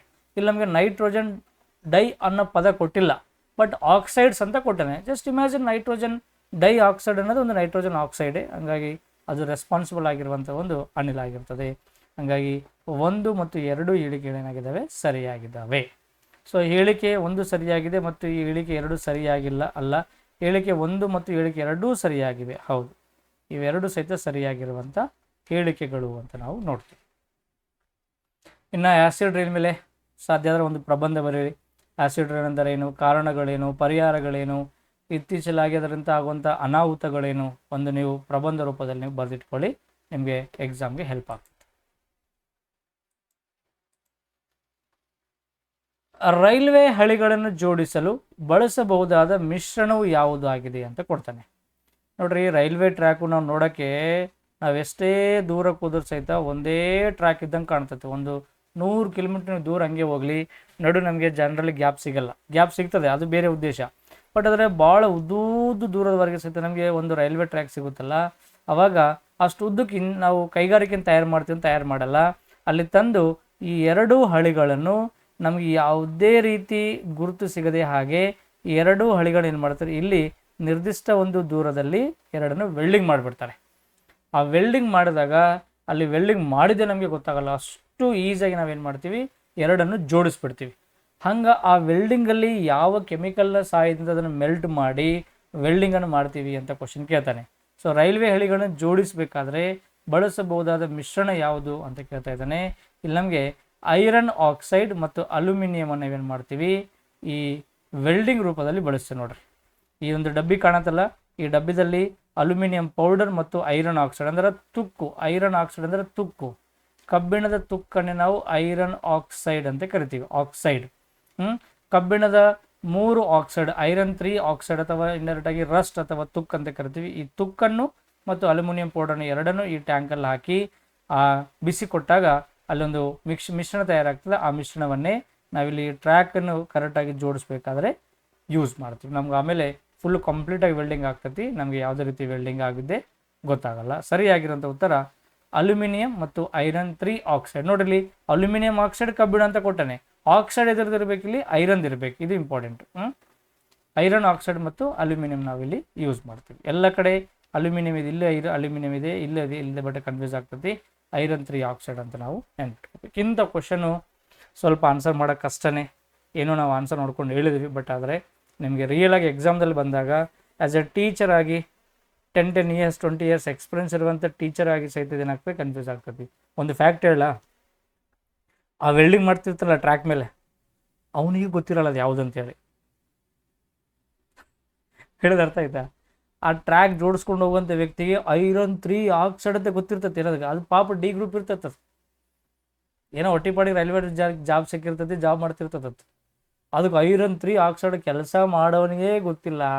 ನಾವೆಲ್ಲಿ ರೈಲ್ವೆ ಟ್ರ್ಯಾಕ್ ಹತ್ರ ಹೋಗಿ ಯಾವುದು ಮಿಕ್ಸರ್ ಯೂಸ್ ಮಾಡತ್ತಾರೆ ಅಂತೇಳಿ ನೋಡ್ಕೊಂಡು ಬರ್ತೀವಿ ಅಂದರೆ ನಾವು ಎಲ್ಲ ಪ್ಯೂರ್ಲಿ ಎಲಿಮಿನೇಟೆಡ್ ಕ್ವಶನ್. ಇದು ಹಿಂಗೆ ಸ್ವಲ್ಪ ಪ್ರಯತ್ನದೊಂದಿಗೆ ಒಂದು ಏನು ಸಾಸಿವೆ ಕಾಳಷ್ಟು ಅದೃಷ್ಟ ಬೇಕಂತೀವಲ್ಲ, ಇಂಥ ಕ್ವಶನ್ ರೈಟ್ ಆದರೆ ಅದು ನಿಮ್ಮ ಅದೃಷ್ಟ ಅಷ್ಟೇ, ಈಗ ಬೇರೆ ಆಪ್ಷನ್ ಇಲ್ಲ. ಟು ಬಿ ಫ್ರ್ಯಾಂಕ್ ಇದು. ಓಕೆ, ಒಂದೇ ಗಾತ್ರದ ತಾಮ್ರದ ಘನವನ್ನು ಮತ್ತು ಅಲ್ಯೂಮಿನಿಯಂ ಘನಾಕೃತಿಯನ್ನು ನೀರಿನಲ್ಲಿ ಸುಲಭವಾಗಿ ಮುಳುಗಿಸಲಾಗಿದೆ, ಹಾಗಾದರೆ ಅಂತ ಕೇಳ್ತಾನೆ. ನೋಡಿ, ಇಲ್ಲಿ ಮೆಟಲ್ ಬೇರೆ ಬೇರೆ ಅದಾವ್ರಿ. ಒಂದು ಅಲ್ಯೂಮಿನಿಯಂ ಐತಿ, ಒಂದು ಕಾಪರ್ ಐತಿ, ಸೇಮ್ ಸೈಜ್ ಅದಾವಂತ. ಇಮ್ಯಾಜಿನ್ ಇದು ಕಾಪರ್ ಅಂತ ತಿಳ್ಕೊಂಡು, ನಾನು ನಿಮ್ಗೆ ಸ್ವಲ್ಪ ಅರ್ಥ ಆಗಲಿ ಅಂತ ಕಾಪರ್ ಕೊಟ್ಟಿನಿ. ಇದು ವಾಟರ್ ಅಂತ ಆಗಿದೆ. Imagine it is A copper, ಇದು ಅಲ್ಯೂಮಿನಿಯಂ ಅಂತ ತಿಳ್ಕೊಳ್ರಿ. ಈ ಗುಂಡು ಯಾವುದಿದು? ಅಲ್ಯೂಮಿನಿಯಂ ಗುಂಡು. ಇದು ಹಾಗೆ ಸ್ವಲ್ಪ ನಿಮ್ಗೆ ಅಲ್ಯೂಮಿನಿಯಂ ಬೆಳ್ಳಗಿರ್ತೈತಿ, ಕಾಪರ್ ಈ ರೀತಿ ಕಲರ್ ಇರ್ತೈತಿ, ಈ ರೀತಿ ತೋರಿಸ್ಕೊಟ್ಟಿನಿ ನೋಡ್ರಿ. ನಿಮ್ಗೆ ಪಾಠ ಮಾಡಿ ನಿಮ್ಗೆ ಅರ್ಥ ಆಗಿಸ್ಬೇಕಾಗಿತ್ತಂದ್ರೆ ಹಿಂಗೆಲ್ಲ ನಾವು ಮೊದಲು ಭಾಳ ವರ್ಕ್ ಇರ್ತೈತಿ ಇದ್ರ ಹಿಂದ್ಗಡೆ. ಫಸ್ಟು ಕ್ವಶನ್ ಪೇಪರ್ ತೊಗೋಬೇಕು, ಕ್ವಶನ್ಸ್ ಎಲ್ಲ ಟೈಪ್ ಮಾಡ್ಕೋಬೇಕು, ಸಂಬಂಧಪಟ್ಟ ಕ್ವಶನ್ ನಾವು ಓದ್ಕೋಬೇಕು, ನಾವು ಅಂಡರ್ಸ್ಟ್ಯಾಂಡ್ ಮಾಡ್ಕೋಬೇಕು, ಕಾನ್ಸೆಪ್ಟ್ ತಿಳ್ಕೊಬೇಕು. ಆಮೇಲೆ ಸಂಬಂಧಪಟ್ಟ ಚಿತ್ರಗಳು ಹಾಕ್ಬೇಕು, ಆಮೇಲೆ ಅಲ್ಲೆಲ್ಲ ಹಾಕಿ PPT ಹಾಕಿ ಆ ವಿಡಿಯೋ ರೆಕಾರ್ಡ್ ಮಾಡ್ಕೊಂಡು ಅಪ್ಲೋಡ್ ಮಾಡಿ ನಿಮ್ಗೆ ಕಳಿಸಿದಾಗ ಅವಾಗ ನೀವು ಪಟ್ಟಂತೆ ಸ್ಕಿಪ್ ಮಾಡ್ಕೊಂಡು ಮುಂದೆ ಹೋಗ್ಬಿಡ್ತೀರಿ. ದಯವಿಟ್ಟು ಕೇಳಿ, ಸ್ವಲ್ಪ ಏನೋ ಎಲ್ಲೋ ಒಂದು ಕಡೆ ಕ್ವಶನ್ ನಿಮ್ಗೆ ಹೆಲ್ಪ್ ಆಗ್ತದೆ. ಎಸ್, ಇದರಿಂದ ನಮಗೇನು ಪ್ರಾಫಿಟ್ ಇಲ್ಲ, ಏನೋ ಜನರು ನಮ್ಮಿಂದ ಗುರುತಿಸ್ತಾರ, ನಮ್ಮಿಂದ ಹೆಲ್ಪ್ ಆಗಲಿ ಅಂತ ಉದ್ದೇಶ, ಏನೋ ತಿಳ್ಕೊಂಡಿವಿ, ಹೇಳುವಂಥದ್ದು ಶೈಲಿ ನಮಗಿದೆ, ನಿಮ್ಗಿಟ್ಟು ಹೆಲ್ಪ್ ಆಗಲಿ, ನೀವಿಟ್ಟು ನೌಕರಿ ತೊಗೊಂಡು ನೀವಿಟ್ಟು ಲೈಫ್ ಎಂಜಾಯ್ ಮಾಡಲಿ ಅಂತ ಏನೋ ಒಂದು ಮಾಡತ್ತೀವಿ ಅಷ್ಟೇ ಪ್ರಯತ್ನ. ಇದರಿಂದ ಯಾವುದೇನು ಇದರಿಂದ ಏನು ಗಳಿಸೋದಂತ ಏನಿರಲ್ಲ, ಸುಮ್ಮನೆ ಕೇಳಬೇಕಷ್ಟೇ. ಓಕೆ, ಒಂದೇ ಗಾತ್ರದ 2 ಗುಂಡವು ಅಂತಂದರೆ ಸೇಮ್ ಗುಂಡು, ಏನು ಚೇಂಜಸ್ ಇಲ್ಲ. ಬಟ್ ಆದರೆ ಮೆಟಲ್ ಮಾತ್ರ ಬೇರೆ ಬೇರೆ ಅದಾವೆ. ಒಂದು ಅಲ್ಯೂಮಿನಿಯಂ ಐತೆ, ಒಂದು ಕಾಪರ್ ಐತೆ ಅಂತ. ಅವಾಗ ಎರಡಕ್ಕೂ ನೀರಲ್ಲಿ ಮುಳುಗಿಸಿದಾಗ ನೋಡಿರಿ, ಯಾವುದೇ ಒಂದು ವಸ್ತು ನೀರಲ್ಲಿ ಮುಳುಗಿಸ್ಬಿಟ್ಟಿವಿ ಅಂತಂದರೆ ಅದಕ್ಕೆ ಮ್ಯಾಲ ಅಪ್ತ್ರಸ್ಟ್ ಫೋರ್ಸ್ ಅಂತ ಇರ್ತದೆ ರೀ. ಅದಕ್ಕೆ ನಾವು ಕನ್ನಡದಲ್ಲಿ ಮೇಲ್ಮುಖ ಬಲ ಅಂತ ಕರಿತೀವಿ. ಯಾವ ಬಲ? ಮೇಲ್ಮುಖ ಬಲ ಅಂತ ಕರಿತೀವಿ. ಇನ್ನೂ ಸೈಂಟಿಫಿಕ್ ಆಗಿ ಅದನ್ನು ಫ್ಲವನತೆ ಅಂತ ಕರಿತೀವಿ. ಫ್ಲವನತೆ ಇಂಗ್ಲೀಷಲ್ಲಿ ಬೊಯಾನ್ಸಿ ಅಂತ ಕರಿತೀವಿ. ಬೊಯಾನ್ಸಿ, ಫ್ಲವನತಿ ಅಂತ ಕರಿತೀವಿ. ಹಿಂಗಿದ್ದಾಗ ಫಸ್ಟ್ ಘನಾಕೃತಿಗೆ ಅವ ಕಾಪರ್ಗೆ A ಅಂತ ಕೊಟ್ಟಾನ, ಅಲ್ಯೂಮಿನಿಯಂಗೆ B ಅಂತ ಕೊಟ್ಟಾನ, AB ಅಂತ ಹೆಸರು ಕೊಟ್ಟಾನ. ಘನಾಕೃತಿ A ಮೇಲೆ ಪ್ರಯೋಗವಾಗುವ ಫ್ಲವನತೆ ಬಲ ಜಾಸ್ತಿ ಆಗಿರ್ತದೆ ಅಂತ ಕೊಡ್ತಾನೆ. ಅಂದರೆ ಬಿಗಿಂತ A ಮೇಲೆ ಹಿಂಗೆ ಕೆಳಗಿಂದ ಮ್ಯಾಲೆ ಹಾಕುವಂಥ ಬಲ ಅಲ್ಯೂಮಿನಿಯಂ ಕಮ್ಮಿ ಐತಿ, ಕಾಪರ್ಗೆ ಜಾಸ್ತಿ ಐತಿ ಅಂತಾನ. ನೋಡೋಣ, ಘನಾಕೃತಿ B ಮೇಲೆ ಪ್ರಯೋಗವಾಗುವ ಪ್ಲವನತೆ ಬಲ ಜಾಸ್ತಿ ಇದೆ. ಇಲ್ಲಪ್ಪ, ಏನೇ ಕಮ್ಮಿ ಐತಿ, ಈಗ B ಮೇಲೇ ಹಿಂಗೆ ಮೇಲಕ್ಕೆ ಎತ್ತುವಂಥ ಬಲ ಜಾಸ್ತಿ ಐತಿ ಅಂತಂತನವ. ಎರಡರ ಮೇಲೆ ಪ್ರಯೋಗವಾಗುವ ಪ್ಲವನತೆ ಸಮನಾಗಿರುತ್ತದೆ. ಘನಾಕೃತಿ ಬಿಯು ನೀರಲ್ಲಿ ತೂಕರಹಿತವಾಗುತ್ತದೆ. ನೋಡ್ರಿ, ಇದು ಪ್ಯೂರ್ಲಿ ಆರ್ಕಿಮಿಡಿಸ್ನ ಪ್ರಿನ್ಸಿಪಲ್. ಯಾವ ಪ್ರಿನ್ಸಿಪಲ್ ಇದು? ಆರ್ಕಿಮಿಡಿಸ್ನ ಪ್ರಿನ್ಸಿಪಲ್. ಕೇಳಿರ ನೀವು ಆರ್ಕಿಮಿಡಿಸ್ ಅಂತೇಳಿ? ಆರ್ಕಿಮಿಡಿಸ್ ಏನು ಹೇಳ್ತಾನಂದ್ರೆ, ಯಾವುದೇ ಒಂದು ವಸ್ತು ನೀರಲ್ಲಿ ಮುಳುಗಿಸಿದಾಗ ಅದರ ಮೇಲೆ ಉಂಟಾಗುವಂಥ ಒಂದು ಅಪ್ತ್ರಸ್ಟ್ ಫೋರ್ಸ್ ಅನ್ನೋದು ಗೊತ್ತಲ್ಲ. ವಸ್ತುಗಳು ನೀರಲ್ಲಿ ನಮ್ಗೆ ಹಗುರ ಅನಿಸ್ತತಿ, ಯಾಕಂದ್ರೆ ವಸ್ತುಗೂ ಒಂದು ಮೇಲಕ್ಕೆ ಹಾಕುವಂಥ ಫೋರ್ಸ್ ಇದೆ. ಒಂದು ವಸ್ತುವನ್ನು ಕೆಳಗಿಳು ನೀರಿಗೆ ಒಂದು ವಸ್ತು ಮುಳಿದಾಗ ಕೆಳಗೆ ಜಕ್ಕೊಳ್ಳುವಂಥ ಫೋರ್ಸ್ ಇಲ್ಲ, ನಡಿ ಮ್ಯಾಲಂತ ಕಳಿಸ್ತದೆ ನಮ್ಗೆ. ನೋಡಿ, ಒಂದು ಬಲೂನು ಒಂದು ಹಗುರ ಆಗಿಂಥ ವಸ್ತುದ್ರ ಪಟ್ಟದ ಮ್ಯಾಲೆ ಬಂದ್ಬಿಡ್ತೈತಿ, ಯಾಕಂದ್ರೆ ನೀರಿಗೆ ಅಪ್ತ್ರಸ್ಟ್ ಫೋರ್ಸ್ ಅಂತಿದೆ. ಅಕಾರ್ಡಿಂಗ್ ಟು ಆರ್ಕಿಮಿಡಿಸ್ ಪ್ರಿನ್ಸಿಪಲು, ಈ ಮೇಲಕ್ಕೆ ಹಾಕುವಂಥ ಒಂದು ಫೋರ್ಸ್ ಐತೆ ನೋಡ್ರಿ, ಇದು ವಸ್ತುವಿನ ಒಂದು ಗಾತ್ರವನ್ನು ಮಾತ್ರ ಅವಲಂಬಿಸಿದೆ. ಆ ವಸ್ತು ಎಷ್ಟು ಡೆನ್ಸಿಟಿ ಇದೆ, ಎಷ್ಟು ಒಜ್ಜೆ ಐತಿ, ಎಷ್ಟು ಭಾರ ಐತಿ ಅನ್ನೋದು ಡಿಪೆಂಡ್ ಇಲ್ಲ. ಆರ್ಕಿಮಿಡಿಸ್ ಪ್ರಿನ್ಸಿಪಲ್ ಪ್ರಕಾರ the upthrust force of an object is directly depend upon the volume of the object. ವಸ್ತು ಸಣ್ಣದೈತಾ ಕಡಿಮೆ ಫ್ಲವ್ ಅನ್ನತ್ತೆ, ವಸ್ತು ದೊಡ್ಡದೈತಾ ಜಾಸ್ತಿ. ಬಟ್ ಅದು ಸೇಮ್ ಸೈಜ್ ಇದ್ದಾಗ ಎರಡು ಸಹಿತ ಏನಾಗಿದೆ, ಸೇಮ್ ಇದೆ. ಹೌದಲ್ಲ? ನೀವು ಅನ್ಕೋಬಾರ್ದು, ನೋಡ್ರಿ ನಾನೇನು ಮಾಡ್ತೀನಿ, ನನ್ನ ಕಡೆ ಎರಡು ಗುಂಡುಗಳು ಅಂತ ತಿಳ್ಕೊಡು, ಒಂದೆರಡು ಟ್ಯಾಂಕ್ ಅದಾವ, ಇದ್ರೊಳಗೆ ಕಟ್ಟಿಗೆ ಗುಂಡನ್ನು ಮುಳುಗಿಸ್ತೀನಿ, ಇದ್ರೊಳಗೆ ಕಬ್ಬಿಣ ಗುಂಡನ್ನು ಮುಳುಗಿಸ್ತೀನಿ. ಹೌದು, ಅವಾಗ ಕಬ್ಬಿಣ ಗುಂಡು ಒಳಗೆ ಮುಳುಗ್ತೈತಿ, ಕಬ್ಬಿಣ ಗುಂಡು ಸ್ವಲ್ಪ ಮ್ಯಾಲೆ ತಿಳ್ತೈತಿ, ಅದು ಓಕೆ. ಬಟ್ ನೀರು ಮೇಲಕ್ಕೆ ಹಾಕುವಂಥ ಫೋರ್ಸ್ ಮಾತ್ರ ಎರಡಕ್ಕೆ ಏನಾಗಿದೆ, ಸಮನಾಗಿದೆ. ಎರಡಕ್ಕೆ ಹಾಕುವಂಥ ಫೋರ್ಸ್ ಎದ್ರ ಮೇಲೆ, ಅದು ಹೊಂದಿರುವಂಥ ಗಾತ್ರದ ಮೇಲೆ ಡಿಪೆಂಡ್ ಇದೆ. ಗಾತ್ರ ಸೇಮ್ ಇತ್ತಂದ್ರೆ ಸೇಮ್ ಅಲ್ಲ, ಏನು ಡಿಫರೆನ್ಸ್ ಆಗಲ್ಲ ನಮಗೆ. ಅರ್ಥ ಆಗುತ್ತಾ? ಗಾತ್ರ ಸೇಮ್ ಇತ್ತಂದ್ರೆ ಸಾಕು. ಯಾಕಂದರೆ ಈ ಗುಂಡು ಮುಳುಗಿಸಿದ್ರು ಅಷ್ಟೇ ನೀರು ಹೊರಗೆ ಬರ್ತೈತಿ, ಈ ಗುಂಡು ಮುಳುಗಿಸಿ ಅಷ್ಟೇ ನೀರು ಹೊರಗೆ ಬರ್ತೈತಿ ನಮ್ಗೆ. ಸರ್ ಇದು ಭಾಳ ಒಜ್ಜೆ ಐತ್ರಿ, ನೀರು ಜಾಸ್ತಿ ಬರ್ತದ, ಇದು ಹಗರ ಐತ್ರಿ, ಕಮ್ಮಿ ಬರ್ತಾವ ಅನ್ನಂಗಿಲ್ಲ. ಎರಡೂ ವಸ್ತುಗಳ ಮೇಲೆ ಬರುವಂಥ ನೀರಿನ ಪ್ರಮಾಣ ಸೇಮ್. ಹಾಗಾಗಿ ನಾವಿಲ್ಲಿ ಅರ್ಥ ಮಾಡ್ಕೋಬೇಕು, ಗುಂಡುಗಳ ಗಾತ್ರ ಒಂದೇ ಗಾತ್ರ ಅಂತ ಅಂದಿರುವುದರಿಂದ ಎರಡರ ಮೇಲೆ ಸಹಿತ ಒಂದೇವಾಗಿರುವಂಥ ಪ್ಲವನತ ಬಲ ಕಂಡು ಬರ್ತದೆ. The buoyancy force is same on two objects. ಅರ್ಥ ಆಗುತ್ತೆ? ಎರಡೂ ವಸ್ತುಗಳ ಮೇಲೆ ಸಹಿತ ಒಂದೇ ರೀತಿಯಾಗಿರುವಂಥ ಅಪ್ಥ್ರಸ್ಟ್ ಫೋರ್ಸ್, ಬೊಯಾಂಟ್ ಫೋರ್ಸ್ ಇರ್ತದೆ. ಇಲ್ಲಿ ಯಾವುದೇ ರೀತಿ ವ್ಯತ್ಯಾಸ ಇರಲ್ಲ. ಯಾರ ಪ್ರಕಾರ ಇದು? ಯಾರ ಪ್ರಕಾರ? Archimedes principle. ಒಂದು ವಸ್ತು ತಲುಪಬಹುದಾದ ಕನಿಷ್ಠ ತಾಪಮಾನ ಎಷ್ಟು ಅಂತ ಕೊಡ್ತಾನೆ. ಏನು ಸರಿ ಅರ್ಥ ಅಂದರೆ, ನೀವು ಒಂದು ವಸ್ತು ಕೋಲ್ಡ್ ಮಾಡುತ್ತೆ ಅಂತ ಹೇಳಿದ್ರೆ, ಈಗ ಇಮ್ಯಾಜಿನ್ ಒಂದು ವಸ್ತು 100 ಡಿಗ್ರಿ ಸೆಲ್ಸಿಯಸ್ ಟೆಂಪರೇಚರ್ ಐತಿ, ಪ್ಲಸ್ಸಲ್ಲಿ ಐತಿ, ಪ್ಲಸ್. ಅದನ್ನು ಕೋಲ್ಡ್ ಮಾಡೋಣ, 80, 90, 80, 70, 60, 50, 20, 10, 0, -10, -20, -100, -200, ಹಿಂಗೆ ಎಷ್ಟರವರೆಗೆ ನೀವು ಕೋಲ್ಡ್ ಮಾಡ್ಬೋದು, ಎಷ್ಟು ಡಿಗ್ರಿ ಸೆಲ್ಸಿಯಸ್ವರೆಗೆ, ಎಷ್ಟು ಕೆಲ್ವಿನ್ವರೆಗೆ ನೀವು ಅದನ್ನು ಕೋಲ್ಡ್ ಮಾಡ್ಬೋದು ಅಂತ ಕೇಳ್ತಾನೆ. ಕೆಲ್ವಿನ್ ಅಂತ ಬಂದಾಗ 0 ಕೆಲ್ವಿನ್ವರೆಗೆ ಮಾತ್ರ ಕೋಲ್ಡ್ ಮಾಡ್ಬೋದು. ಸೆಲ್ಸಿಯಸ್ ಅಂತ ಬಂದಾಗ -273.15 ಡಿಗ್ರಿ ಸೆಲ್ಸಿಯಸ್, -273.15 ಡಿಗ್ರಿ ಸೆಲ್ಸಿಯಸ್ವರೆಗೆ ಇಷ್ಟೇ ಕಮ್ಮಿ ಟೆಂಪ್ರೇಚರ್ ಕೊಡ್ಬೋದು ನೀವು. ಸರ್ ಒಂದು ವಸ್ತುಗೆ -500 ಡಿಗ್ರಿ ಸೆಲ್ಸಿಯಸ್ ಕೊಡ್ಬೋದೇನು? ಸಾಧ್ಯ ಇಲ್ಲ. ಹಿಂಗೆ ಒಂದು ವಸ್ತುವಿಗೆ ಕನಿಷ್ಠ ಅಂದ್ರೆ ಎಲ್ಲಿವರೆಗೆ ಕೋಲ್ಡ್ ಮಾಡೋಕ್ಕೆ ಸಾಧ್ಯ ಆಗ್ತದೋ ಆ ಟೆಂಪರೇಚರನ್ನೇ ಇಂಗ್ಲೀಷಲ್ಲಿ ನಾವು ಅಬ್ಸಲ್ಯೂಟ್ ಟೆಂಪರೇಚರ್ ಅಂತ ಕರಿತೀವಿ. ಕನ್ನಡದಲ್ಲಿ ನಿರಪೇಕ್ಷ ತಾಪ ಅಂತ ಕರಿತೀವಿ. ಅಂದರೆ ಒಂದು ವಸ್ತುವನ್ನು ನಾವು ಅದಕ್ಕಿಂತ ತಣ್ಣಗೆ ಮಾಡೋಕ್ಕೆ ಸಾಧ್ಯ ಇಲ್ಲ. ಇಮ್ಯಾಜಿನ್ ಈಗ ನನ್ನ ಕಡೆ ಒಂದು ನೀರು ಐತಿ, ಇದನ್ನು ನಾನು -10, -20, -30, -40 ಹಿಂಗೆ -100, -200, -275.15 ಅಲ್ಲಿವರೆಗೆ ಕೋಲ್ಡ್ ಮಾಡ್ಬೋದು. -274 ಡಿಗ್ರಿ ಸೆಲ್ಸಿಯಸ್ಗೆ ಕೋಲ್ಡ್ ಮಾಡೋಕ್ಕಾಗಲ್ಲ. -500, -1000, -2000 ಹಿಂಗಿರಲ್ರಿ. ಮ್ಯಾಕ್ಸಿಮಮ್ ಕೋಲ್ಡ್ ಅಂದರೆ ಎಷ್ಟು ನಮಗೆ? -273.15 ಡಿಗ್ರಿ ಸೆಲ್ಸಿಯಸ್ ಅಷ್ಟೇ. ಯಾಕಂದರೆ ಯಾವುದೇ ಒಂದು ವಸ್ತು ಈ ಟೆಂಪರೇಚರ್ ಬಂದುಬಿಡ್ತು, ಅಷ್ಟು ಕೋಲ್ಡ್ ಆಗಿಬಿಡ್ತು, ಅಷ್ಟು ತಣ್ಣಗಾಗ್ಬಿಡ್ತು ಅಂತಂದರೆ ಒಳಗಡೆ ಕಣಗಳ ಮೂಮೆಂಟ್ ಎಲ್ಲ ಹೆಂಗೆ ಬಿಗಿಯಾಗಿ ಕುಂತಿರ್ತೇವೆ, ದೇವ್ ಕುಂತಿರ್ತೇವೆ, ಮೂಮೆಂಟೇ ಇರಲ್ಲ. ಯಾವಾಗ ಮತ್ತೆ ಬಿಸಿ ಕೊಡೋಕೆ ಸ್ಟಾರ್ಟ್ ಮಾಡ್ತೇವೆ ಅವಾಗ ಮೂಮೆಂಟ್ ಆಗ್ತಾ ಬರ್ತವೆ. ಹಂಗೆ ಮೂಮೆಂಟ್ ಸ್ಟಾಪ್ ಹೋಗ್ಬಿಡ್ತು ಅಂತಂದರೆ ಅದಕ್ಕೆ ನೀವು ಟೆಂಪರೇಚರ್ ಕಮ್ಮಿ ಮಾಡಿ ಉಪಯೋಗ ಇಲ್ಲ. ಅದಕ್ಕೆ ಕೈಯಲ್ಲಿ ನೀರು ಅದಾವ, ಇಲ್ಲಿ ಮೂಮೆಂಟ್ ಆಗತ್ತವೆ, ಇಲ್ಲಿ ಅದಲ್ಲ ಐಸ್ ಆದರೂ ಮೂಮೆಂಟ್ ಆಗ್ತದೆ. ಬಟ್ ನೀವೇನಾದರೂ -270 ತನಕ ತಂದುಬಿಟ್ರಿ ಅಂತಂದರೆ ಅದು ನೀವು ನೆಗೆಟಿವ್ ಅಷ್ಟಕ್ಕಿಂತ ಜಾಸ್ತಿ ಅಂತೂ ಆಗೋಕ್ಕಾಗಲ್ಲ. ಸೊ ಒಂದು ವಸ್ತುವಿಗೆ ನಾವು ಮ್ಯಾಕ್ಸಿಮಮ್ ಎಲ್ಲಿವರೆಗೆ ತಣ್ಣಗೆ ಮಾಡ್ಬೋದು, ಕೋಲ್ಡ್ ಮಾಡ್ಬೋದು ಅಂದರೆ -273.15. ಇದನ್ನು ಇಂಗ್ಲೀಷಲ್ಲಿ ನಾವು ಅಬ್ಸಲ್ಯೂಟ್ ಟೆಂಪರೇಚರ್ ಅಂತ ಕರಿತೀವಿ, ಅಬ್ಸಲ್ಯೂಟ್ 0 ಅಂತ ಕರಿತೀವಿ. ಇನ್ನು ಕನ್ನಡದಲ್ಲಿ ನಿರಪೇಕ್ಷ ತಾಪ. ಬೇರೆ ಬೇರೆ ಪದ್ಧತಿಗಳು ಬೇರೆ ಬೇರೆ ಇದೆ. ಕೆಲ್ವಿನ್ ಅಂದ್ರೆ 0 ಕೆಲ್ವಿನ್, ಸೆಲ್ಸಿಯಸ್ ಅಂದ್ರೆ -273, ಫ್ಯಾರನೈಟ್ ಅಂದ್ರೆ -459.67 ಡಿಗ್ರಿ ಸೆಲ್ಸಿಯಸ್ವರೆಗೆ ನಾವೇನು ಮಾಡ್ಬೋದು, ತಣ್ಣಗೆ ಮಾಡ್ಬೋದು. ಅದಕ್ಕಿಂತ ಕೋಲ್ಡ್ ಮಾಡೋಕ್ಕೆ ಸಾಧ್ಯ ಇಲ್ಲ. ಹಂಗಾಗಿ ನಮಗೆ ಈ 3 ಆಪ್ಷನಲ್ಲಿ ಯಾವ್ದವ ನೋಡ್ಕೋಬೇಕು. 0 ಕೆಲ್ವಿನ್ ಐತಾ, -273.15 ಸೆಲ್ಸಿಯಸ್ ಐತಾ, ಅಥವಾ -459.67 ಐತಾ ಅಂತ ನೋಡ್ಕೋಬೇಕು.